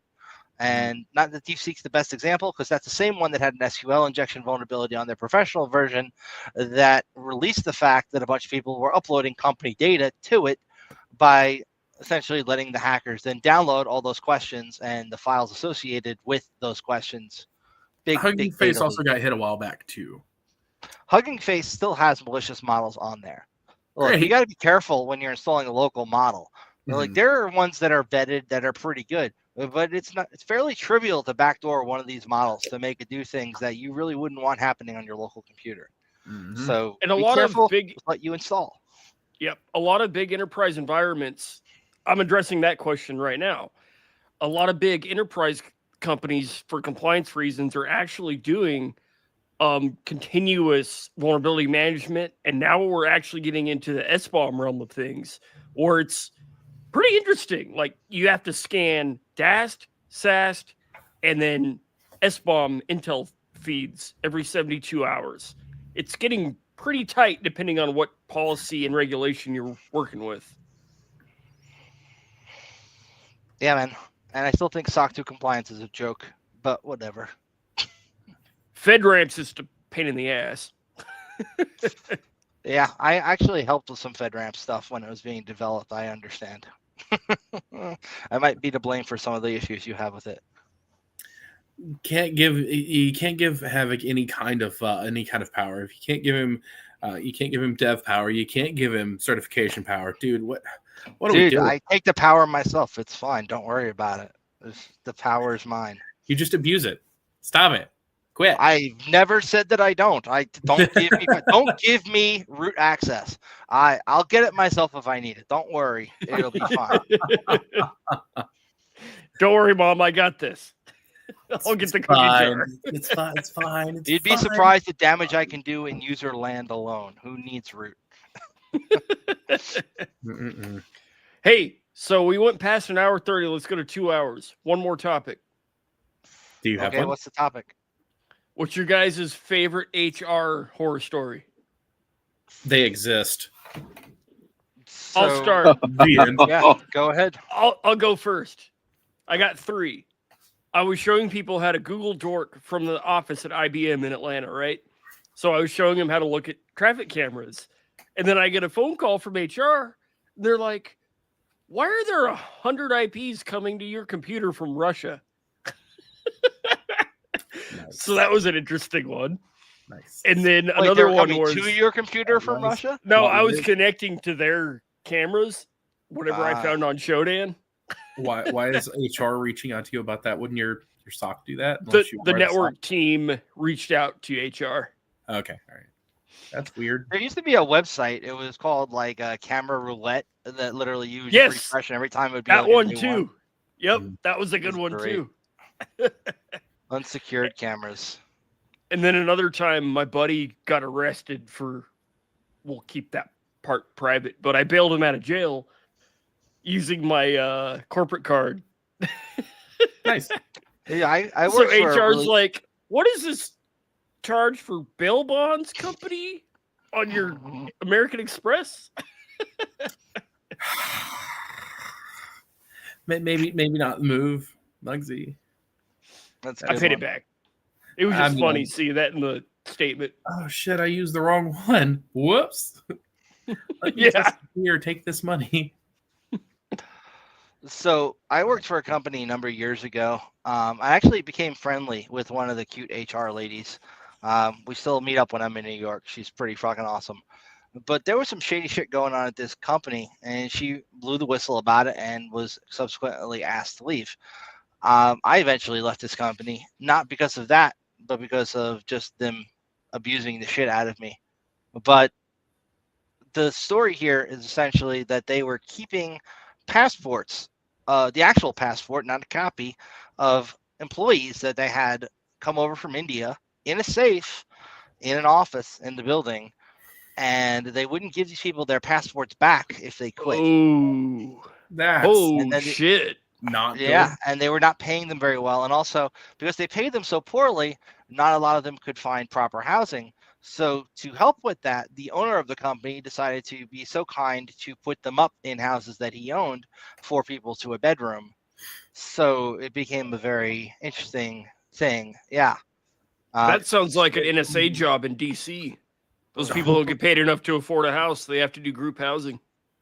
That's rough, Yeah. buddy. Yeah, man. But that's my most interesting HR story. What's yours, CrowdStrike? I'm sure you've got one.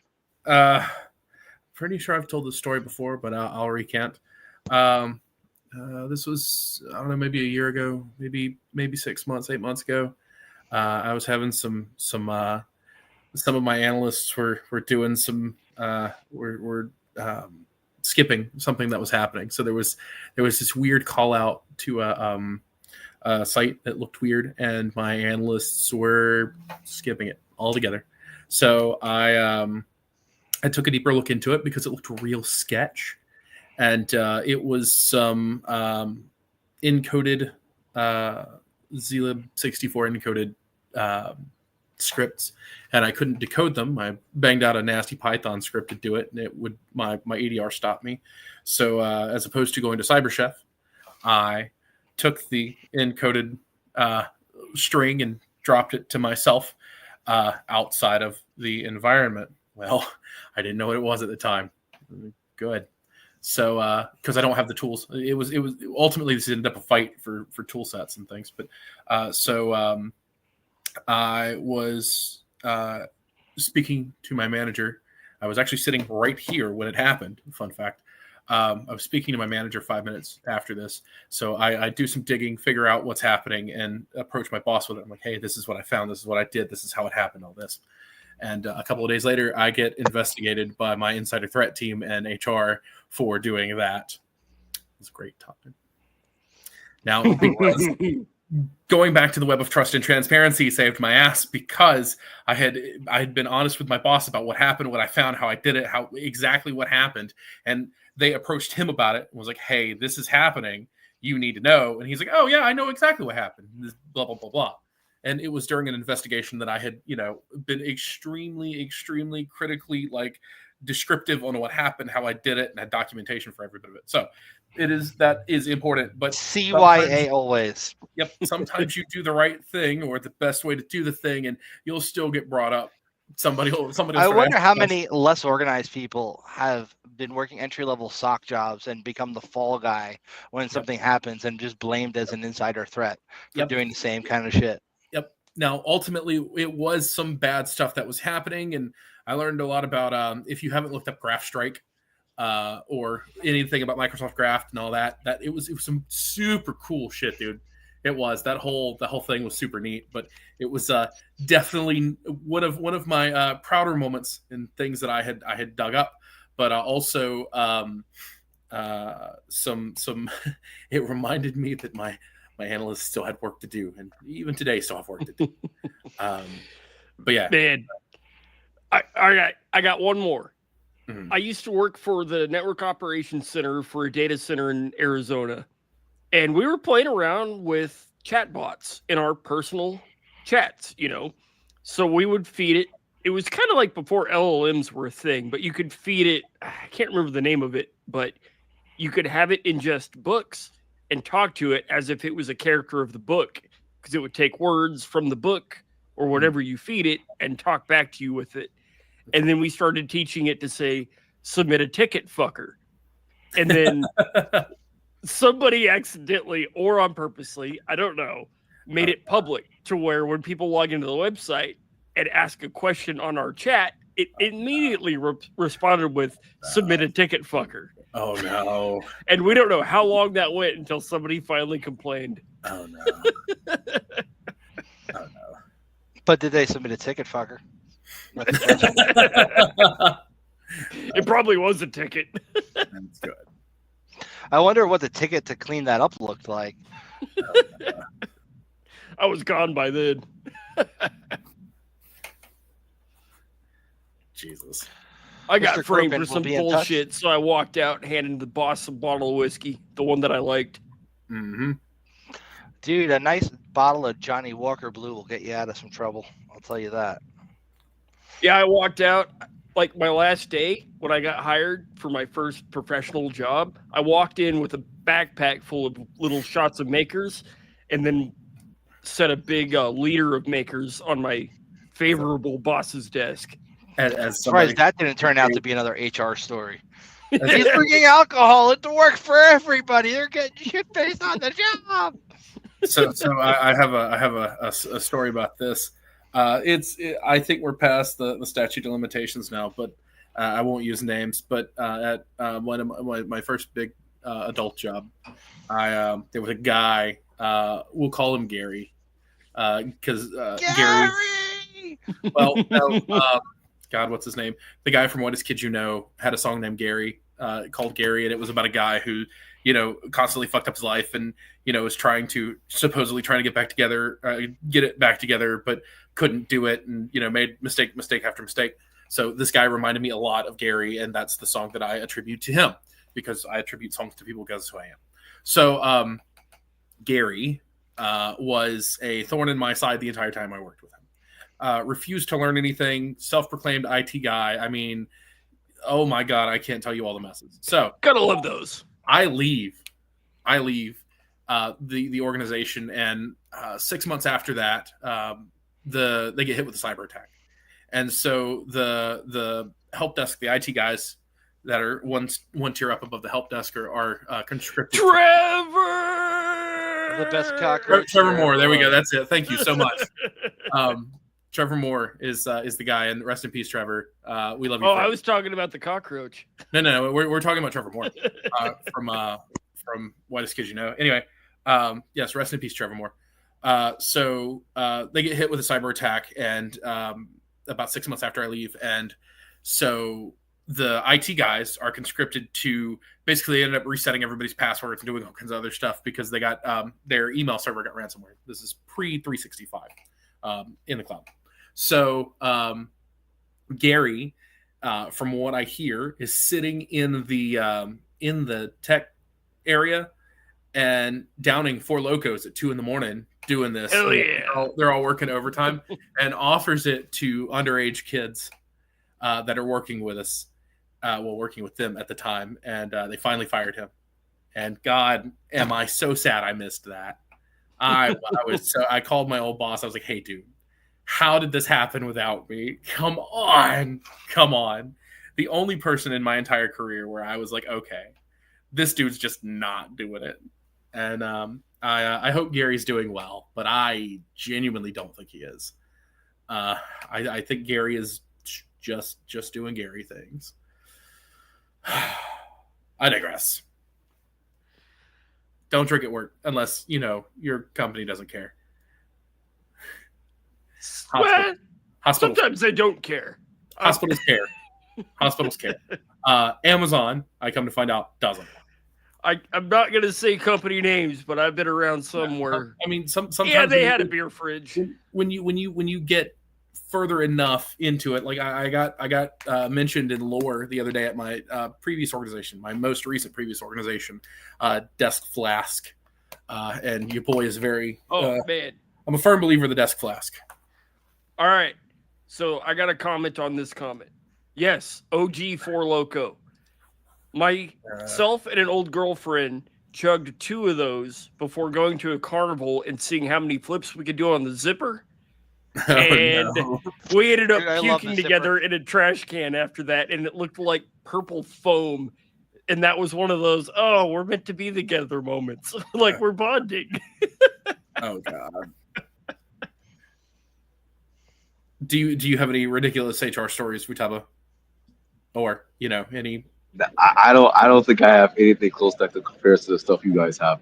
I think the only thing I can say from HR is that they complained that I was too ahead on my tasks. So while I was working at Pfizer as their AV technician, I was mostly doing it to get close to their IT team and their cyber division. It's beautiful, but I was working on their tickets, and the weirdest complaint I got in an email, and then I got a phone call for it, was, why are you several days ahead on tickets? Why are you so punctual?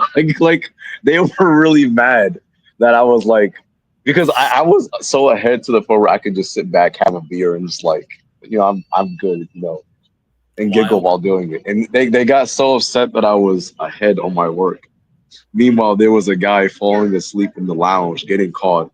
You had guys disappearing on the clock, and they had to look for them. I'm like, you're upset that I'm doing my job? Like, what? I got in trouble for doing my job.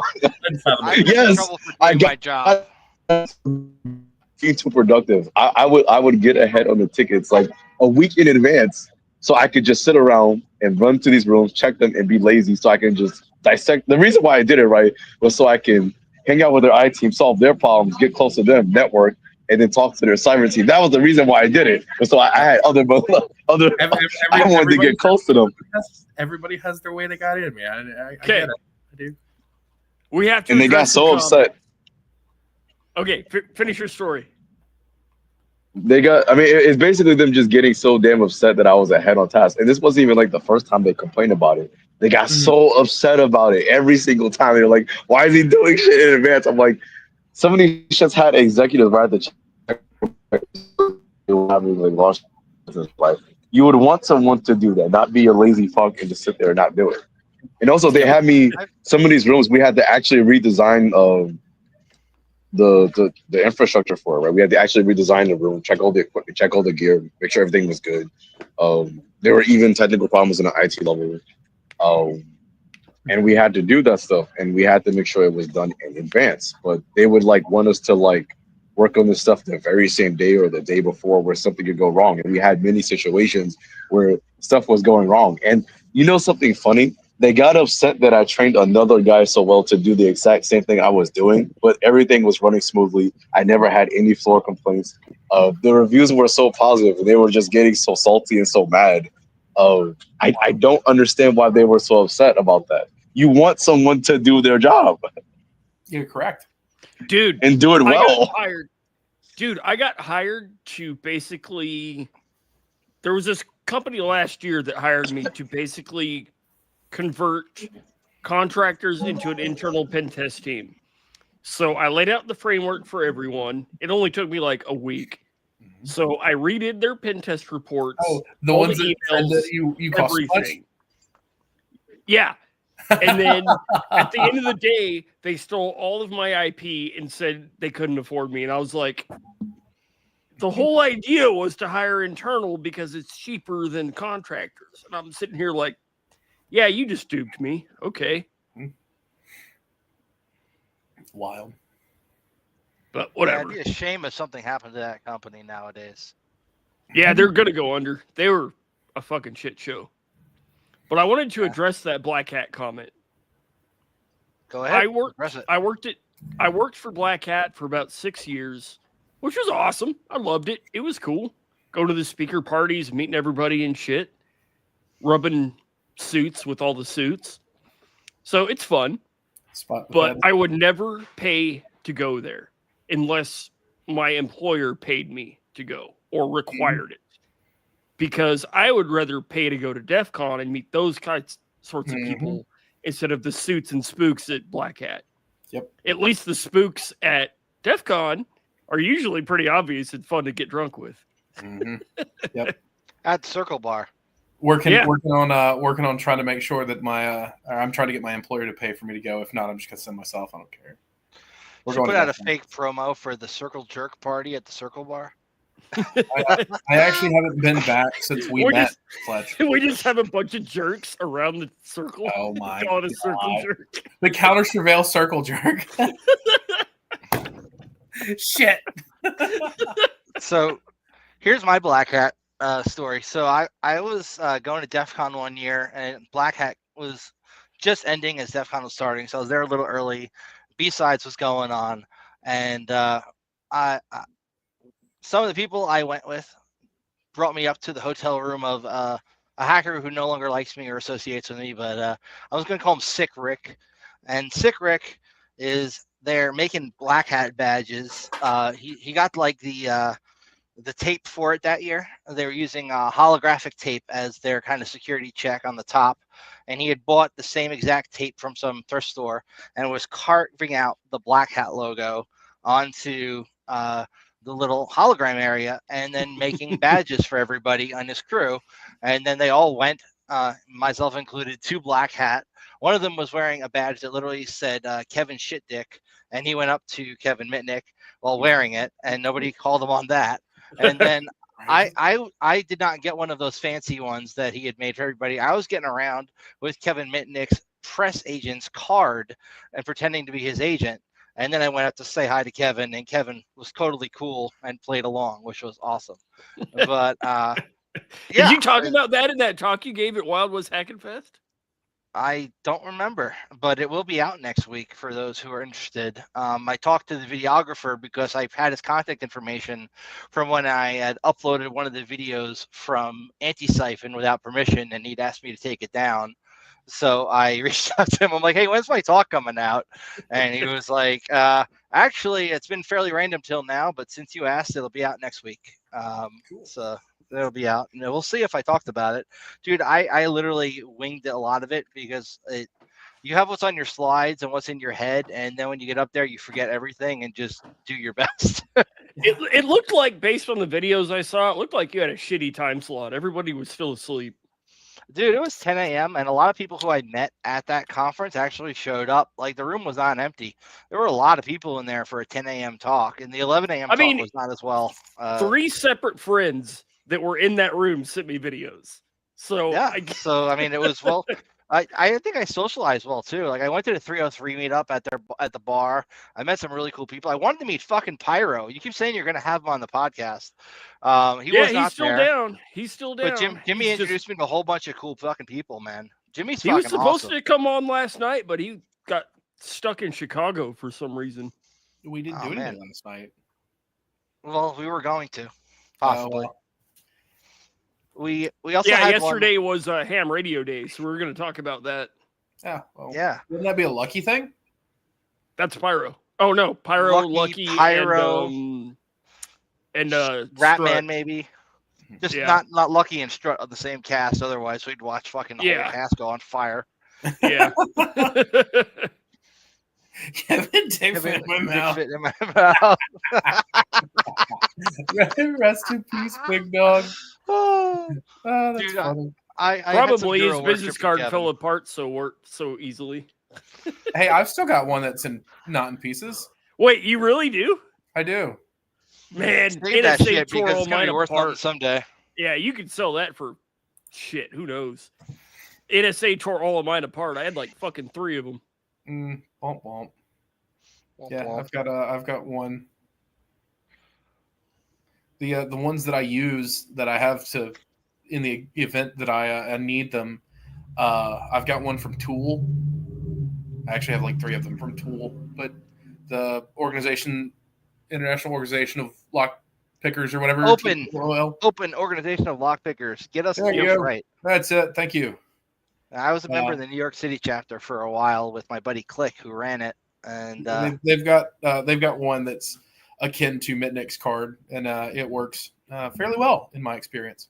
We should actually have one of those Tool guys on. I'm friends with one out of Arizona.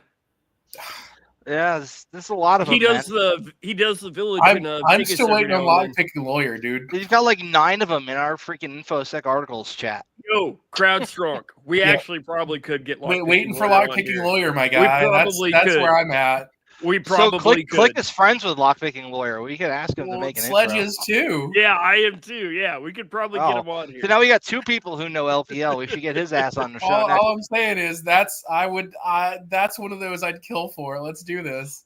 It's like Oh. you can pick your friends and you can pick your nose, but you can't pick a lock that Lockpicking Lawyer can pick.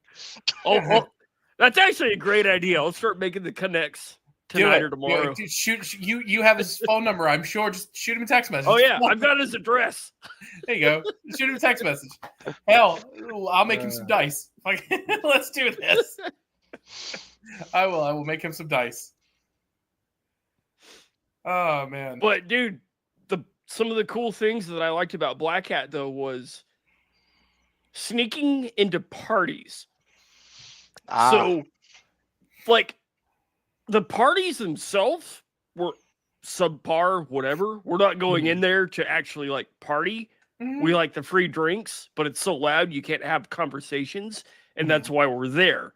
So we'd sneak in, get drunk, walk out, and then go have conversations with a like fucking armload of drinks. And so us as working for Black Hat, we had our badges. We could walk into the party. So we get through, and then there was a curtain. I think this was for the Rapid 7 party. And I would put my badges in the pocket of my coat and tell the bouncer to hand it to, quote unquote, my girlfriend sitting outside. She would take it, put the coat on, distribute the badges amongst our friends, and would keep doing that over and over again until all of the crew was inside. Dope. Dope. Well, you've gone your extra half an hour, and now we're at the 2 hours and 7 minutes mark. Well, all my other personal plans shit the bed, so I don't care what we do. There was a shooting about a quarter mile from me.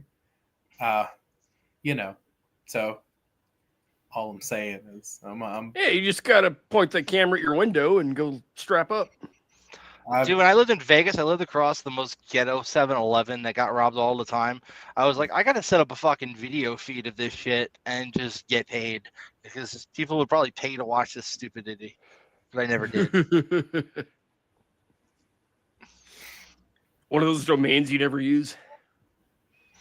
I've got a FishYourMom.com. few. FishYourMom.com. And you go there, and for some reason, there's the video feed of a 7-Eleven, and you're like, what the fuck is this? They're fishing your mom. Hey, I need to check. Back in the day when the new TLDs dropped, I had your mom.party. Do you still have it? You either die or live long enough to become the villain. Oh no. I hope that's not me. Ain't It's dying definitely today. me. Ain't dying today. Not if I can help it. Who the fuck is that? I don't know. No BS bodybuilding guy's been commenting a lot. He seems cool. He claims he knows everybody. Good for him. I like to know nobody. Yeah. Nobody knows me, and I know nobody. Somebody That's how else said something about him being big in the security space. Is he? Uh, Good for him. Is he big in the bodybuilding space? Because I could can get only buff, assume. man. Let's see. For a minute, I saw No BS bodybuilding. I'm like, is that like David Kennedy's trainer? But no, it's not. That'd be hilarious. Built to Laugh said, "You are a legend in the cyberspace." No idea who that guy is. Built to Laugh said that, huh? Who's Who's a legend? Apparently, I should have bodybuilding. 2 alts come in and just stroke each other's egos. There you go. All That's it. throughout the cast. That would be funny. It's been done before. Man, you're such a legend. No, man, you're such a legend. No, man, you are such a legend. That'd be fun. Have you heard about recursion? Yeah, recursion. For instance, when I do shit like this and fake that people are making comments there. Why not offer all the things? Good Lord. That's funny.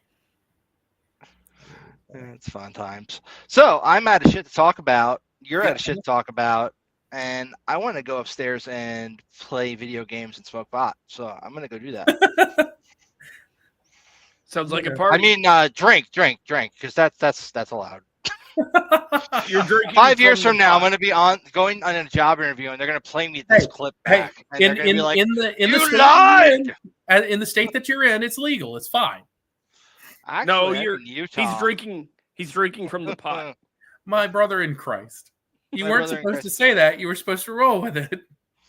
So look, I have a card. It's legal. It's just like if you go for a federal job, it's still not illegal. It's still not cool for like Fed jobs. Maybe just don't go for a Fed job. That's easy. They don't like the green hackers, the green hats. Yeah, just don't go for a federal job. That was real simple. Well, I don't think that was ever really on the table given my background. But it would be nice to have security clearance, but they'd be fucking retarded to give me one. So You don't want one anyways. I mean, maybe I've already got one. Who knows? I did prove that. Undercover brother over here. Jesus, that's a whole other episode. Is do you want a security clearance or not? It comes with the pros and where's Drew cons. Porter when you need him? That's right. I would have him on for Where's that. Drew Porter when you need him? He was the reason I did not get my TS. He's paid to make sure people like you don't get their TS. No, he told me. He set out the grand rules of what you have to do and do not do for a clearance, and I'm sitting here like, fuck, man. Not. Yeah, I was like, nah, I don't want it. How many of your neighbors are willing to write letters of recommendation about how awesome you are? I have actually had to do this for somebody. I have had to meet. I did too. Agents for somebody else. Yep. Actually, a couple people now. I did just. And I'm last sitting here month. thinking to myself, how the fuck am I the guy that they're sending? But they're sending me. How am I the guy that they get sent these people? But that's what happens. I was a reference for a guy, and I made sure everything was cool and all, but I called him back and I was like, yeah, I told him you're a Russian spy. You fucking hate the government. Yada, yada, yada. He was freaking out. Great. Oh, I've given Sledge references that have gotten him jobs. Sledge and I didn't even use GPT to write them. Sledge has also gotten, I think you're at 50 people now, jobs, right? 51, 2. How many? 51. Okay, cool. So Delta is sending me randoms lately, being like, this guy got laid off. Can you help him? And it's like, I got no pull at my own company, let alone to get somebody a job. I can give them advice that might get them hired. Outside of that, I don't know why he keeps sending me people. I don't know what the hell I'm going to do with them. Maybe I'll send them to Sledge, and then Sledge will string them along for a while. Yeah, and then he'll take credit for it. Yeah, usually my ear's usually pretty close to the ground, so I know about all the openings, and I can be like, okay, Go over there. Go over there. Go over there. I know buddies. somebody over there. I know this manager here. I know this guy. I know this guy. I've got some recruiter buddies that are always looking for folks in security. So like, send them my way. Fuck it. It's like I can't guarantee you anything, but I'll throw your ring in the bucket and see what happens. And if you need training, tutoring, be upfront with that. I can help in my free time. Apparently, I saw this article a while back that the NSA had a hiring thing where they had hired more transgender people than on average for a federal agency, and people were bitching about this. And I was like, I guess that's what the TSSCI stands for. Apparently, I'm going to have a new best friend at DEF CON. Neat. You are. You're gonna have this no BS bodybuilding guy. He's gonna be your best friend. So. As Sledge and I are working first shift gooning. Yeah, I'm not gooning this year. Sledge and hammer. I haven't been. It's like razor and blade. I haven't been to DEF CON since I met you, Sledge. So I'm going to go and enjoy it. I might do that next year. Sounds like fun. You should come, man. You should come and hang, and we can go to Circle Bar. I mean, and we gotta do the circle jerk again.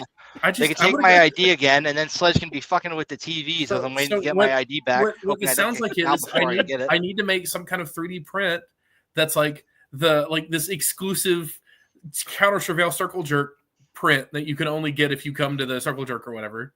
At the It'd be the gayest thing you could do if you could make a hammer that would match up and like insert into Sledge's hammer, and then we'd have matching hammers that would go together. It'd be super gay. It'd be like the Super Friends. Form a bucket. No, we put it on the dick butts. We put the CounterSurveil logo on the dick butts, and that's now the circle jerk. I was gonna say that, but still. A sledgehammer giving birth to a little hammer. Oh no! Oh, that'd be fun. No. I put it on a dick butt just for the lulz. The hammer on the dick butt. There we go. No, out of the dick butt, instead of a keyboard coming out the ass, you have a sledgehammer coming out the ass. There you go. Damn it. I bet we could probably describe that to one of those 3D modeling softwares. Just have it make it for us. We already have a dick butt from another project. All we have to do is modify it. It's fine.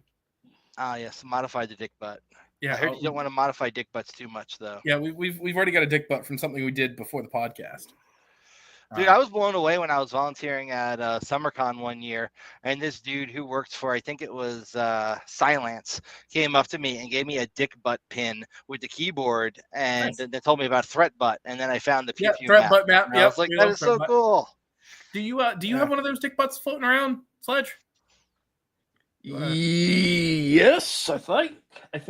I think dick butts are old news. I think the Dickosaurus Rexes are the new news. Oh, God damn it. We should have a Dickosaurus Rex that instead of hands has dick butts coming out. It's in my other office, damn it. Shame on you, dude. You have two offices in the same house. There's too many offices. You did give most of that box to that one band. Well, yeah, they're all gone now. I gave them all away. Rest in peace. But hey, look, that big one though is in music videos now. Yeah, yes, it is, and a couple of those have traveled all over the planet, which is pretty based. It's fucking cool. He tags me in all of them. It is pretty sick. Not gonna lie. Those dudes are cool as hell. 15 out of 10 we'll party with again. Hell yeah. Fuck yeah. All right. Oh wait. So before we kill us, shout out to Fight From Within. Check that band out. That's who we're talking about. They're sporting our dick butts. Yeah. Gang. Love those guys. All right. All righty. Futaba, thank you for your Futaba, thank you for your time. Excuse me. Futaba, thank you for your fucking time. Thank you for coming out and hanging out with us and giving us the. I just saw like the thing cut. I was like, wait, was he? I was trying to thank you for coming and hanging out with us and giving us some information on what was going on with the TCM stuff. And somebody cut me off. Thanks. He's a little trigger happy to go play with his pots and plants. Yeah, I'm actually really happy that I was able to talk about this on the podcast. Like, I just really needed to talk about it. The article, like I mentioned, is going to be up by either later tonight or tomorrow. I have to make sure I triple check my work because I don't want there being this one typo where they like read the whole 4-page article like, yo, you left a typo here. I'm like, Rob, smack the shit out of someone. I hate it when people do that. They'll read the whole fucking article. They'll say I loved it, but then they'll just say, oh, there was this one typo. Like, bro, I'm gonna smack the shit out of you. Oh my I'm God. gonna criticize your grammar, so you need to go back and rewrite it. It sucks when Oh my one little God. typo, one little grammar issue changes the entire interpretation of the sentence that you write too. So you got to make sure that's correct. It's despicable, and it's really hurtful when someone just reads this. Like, you read a 5-page essay, you loved it, you were like, yo, I would marry this shit. And you're like, but you got this typo here. I'm like, damn. Damn, like it hurt my feelings. I'm like, and That's funny. Well, yeah, it was good. It was good coming on the podcast. Yeah, thanks for your time, man. We appreciate It was good you. having you. And if you want, we can also post that article when you finish it up on CounterSurveil.net if you want to have us posted for you too. So send us the Yeah. links. Alrighty. So hold on. All right. Last, Oh my God. last question of the night. Which state in the U.S. would you guys prefer to live stream in full time if you had the option? I'm gonna live in full time. Well, folks, it's been another episode. Motherfucker. Twice. He said, what state would you prefer to live in full time? He's asking you where you want to live. You had to live somewhere. Live or live stream? It says live in. Oh, live in. Oh, I'm going to say Georgia, obviously. That's because you're from Georgia. No, I'm not. Well, yeah, you're originally from New whatever the Mexico, fuck, Colorado or some shit. Arizona, now Georgia. Georgia's my favorite state. You moved around more than me, which is fairly impressive. Honest to God, yeah, I mean, this island is in Georgia. I got to say Georgia too, man. I don't care for the state, honestly. It's not the greatest place in the world. The summers are god awful, but I do love this place, so I can't be mad about it. I'm a New Yorker natively, so New York for me. If it were affordable again, which it's not. Same for me. I like living in New York. It's really convenient. It's just like you said, the cost of living is just absolutely garbage. I mean, I still live here, and I would still choose to live here. But if I had to live somewhere else more affordable, North Georgia, because man. I'm not really sure. Outside of the summers, Georgia's not terrible. I mean, I got a 6,000 square foot house on an acre, 1.2 acres for $235. But all right, let's call it. Hit the button.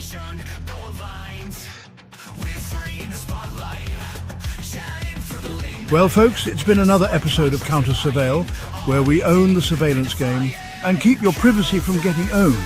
Thanks for tuning in. If you enjoyed this episode, like and subscribe to both Iron Geek and the CounterSurveil Archive YouTube channels and leave us a comment. We don't take sponsorship money and we cannot be bought. It's like sending us a care package, but without the risk of it being interdicted by the feds and backdoored. Don't get caught in the honeypot. Stay safe out there. Keep your scripts tight, never hack from your house. And always assume your comms are compromised and you're in an assumed breach.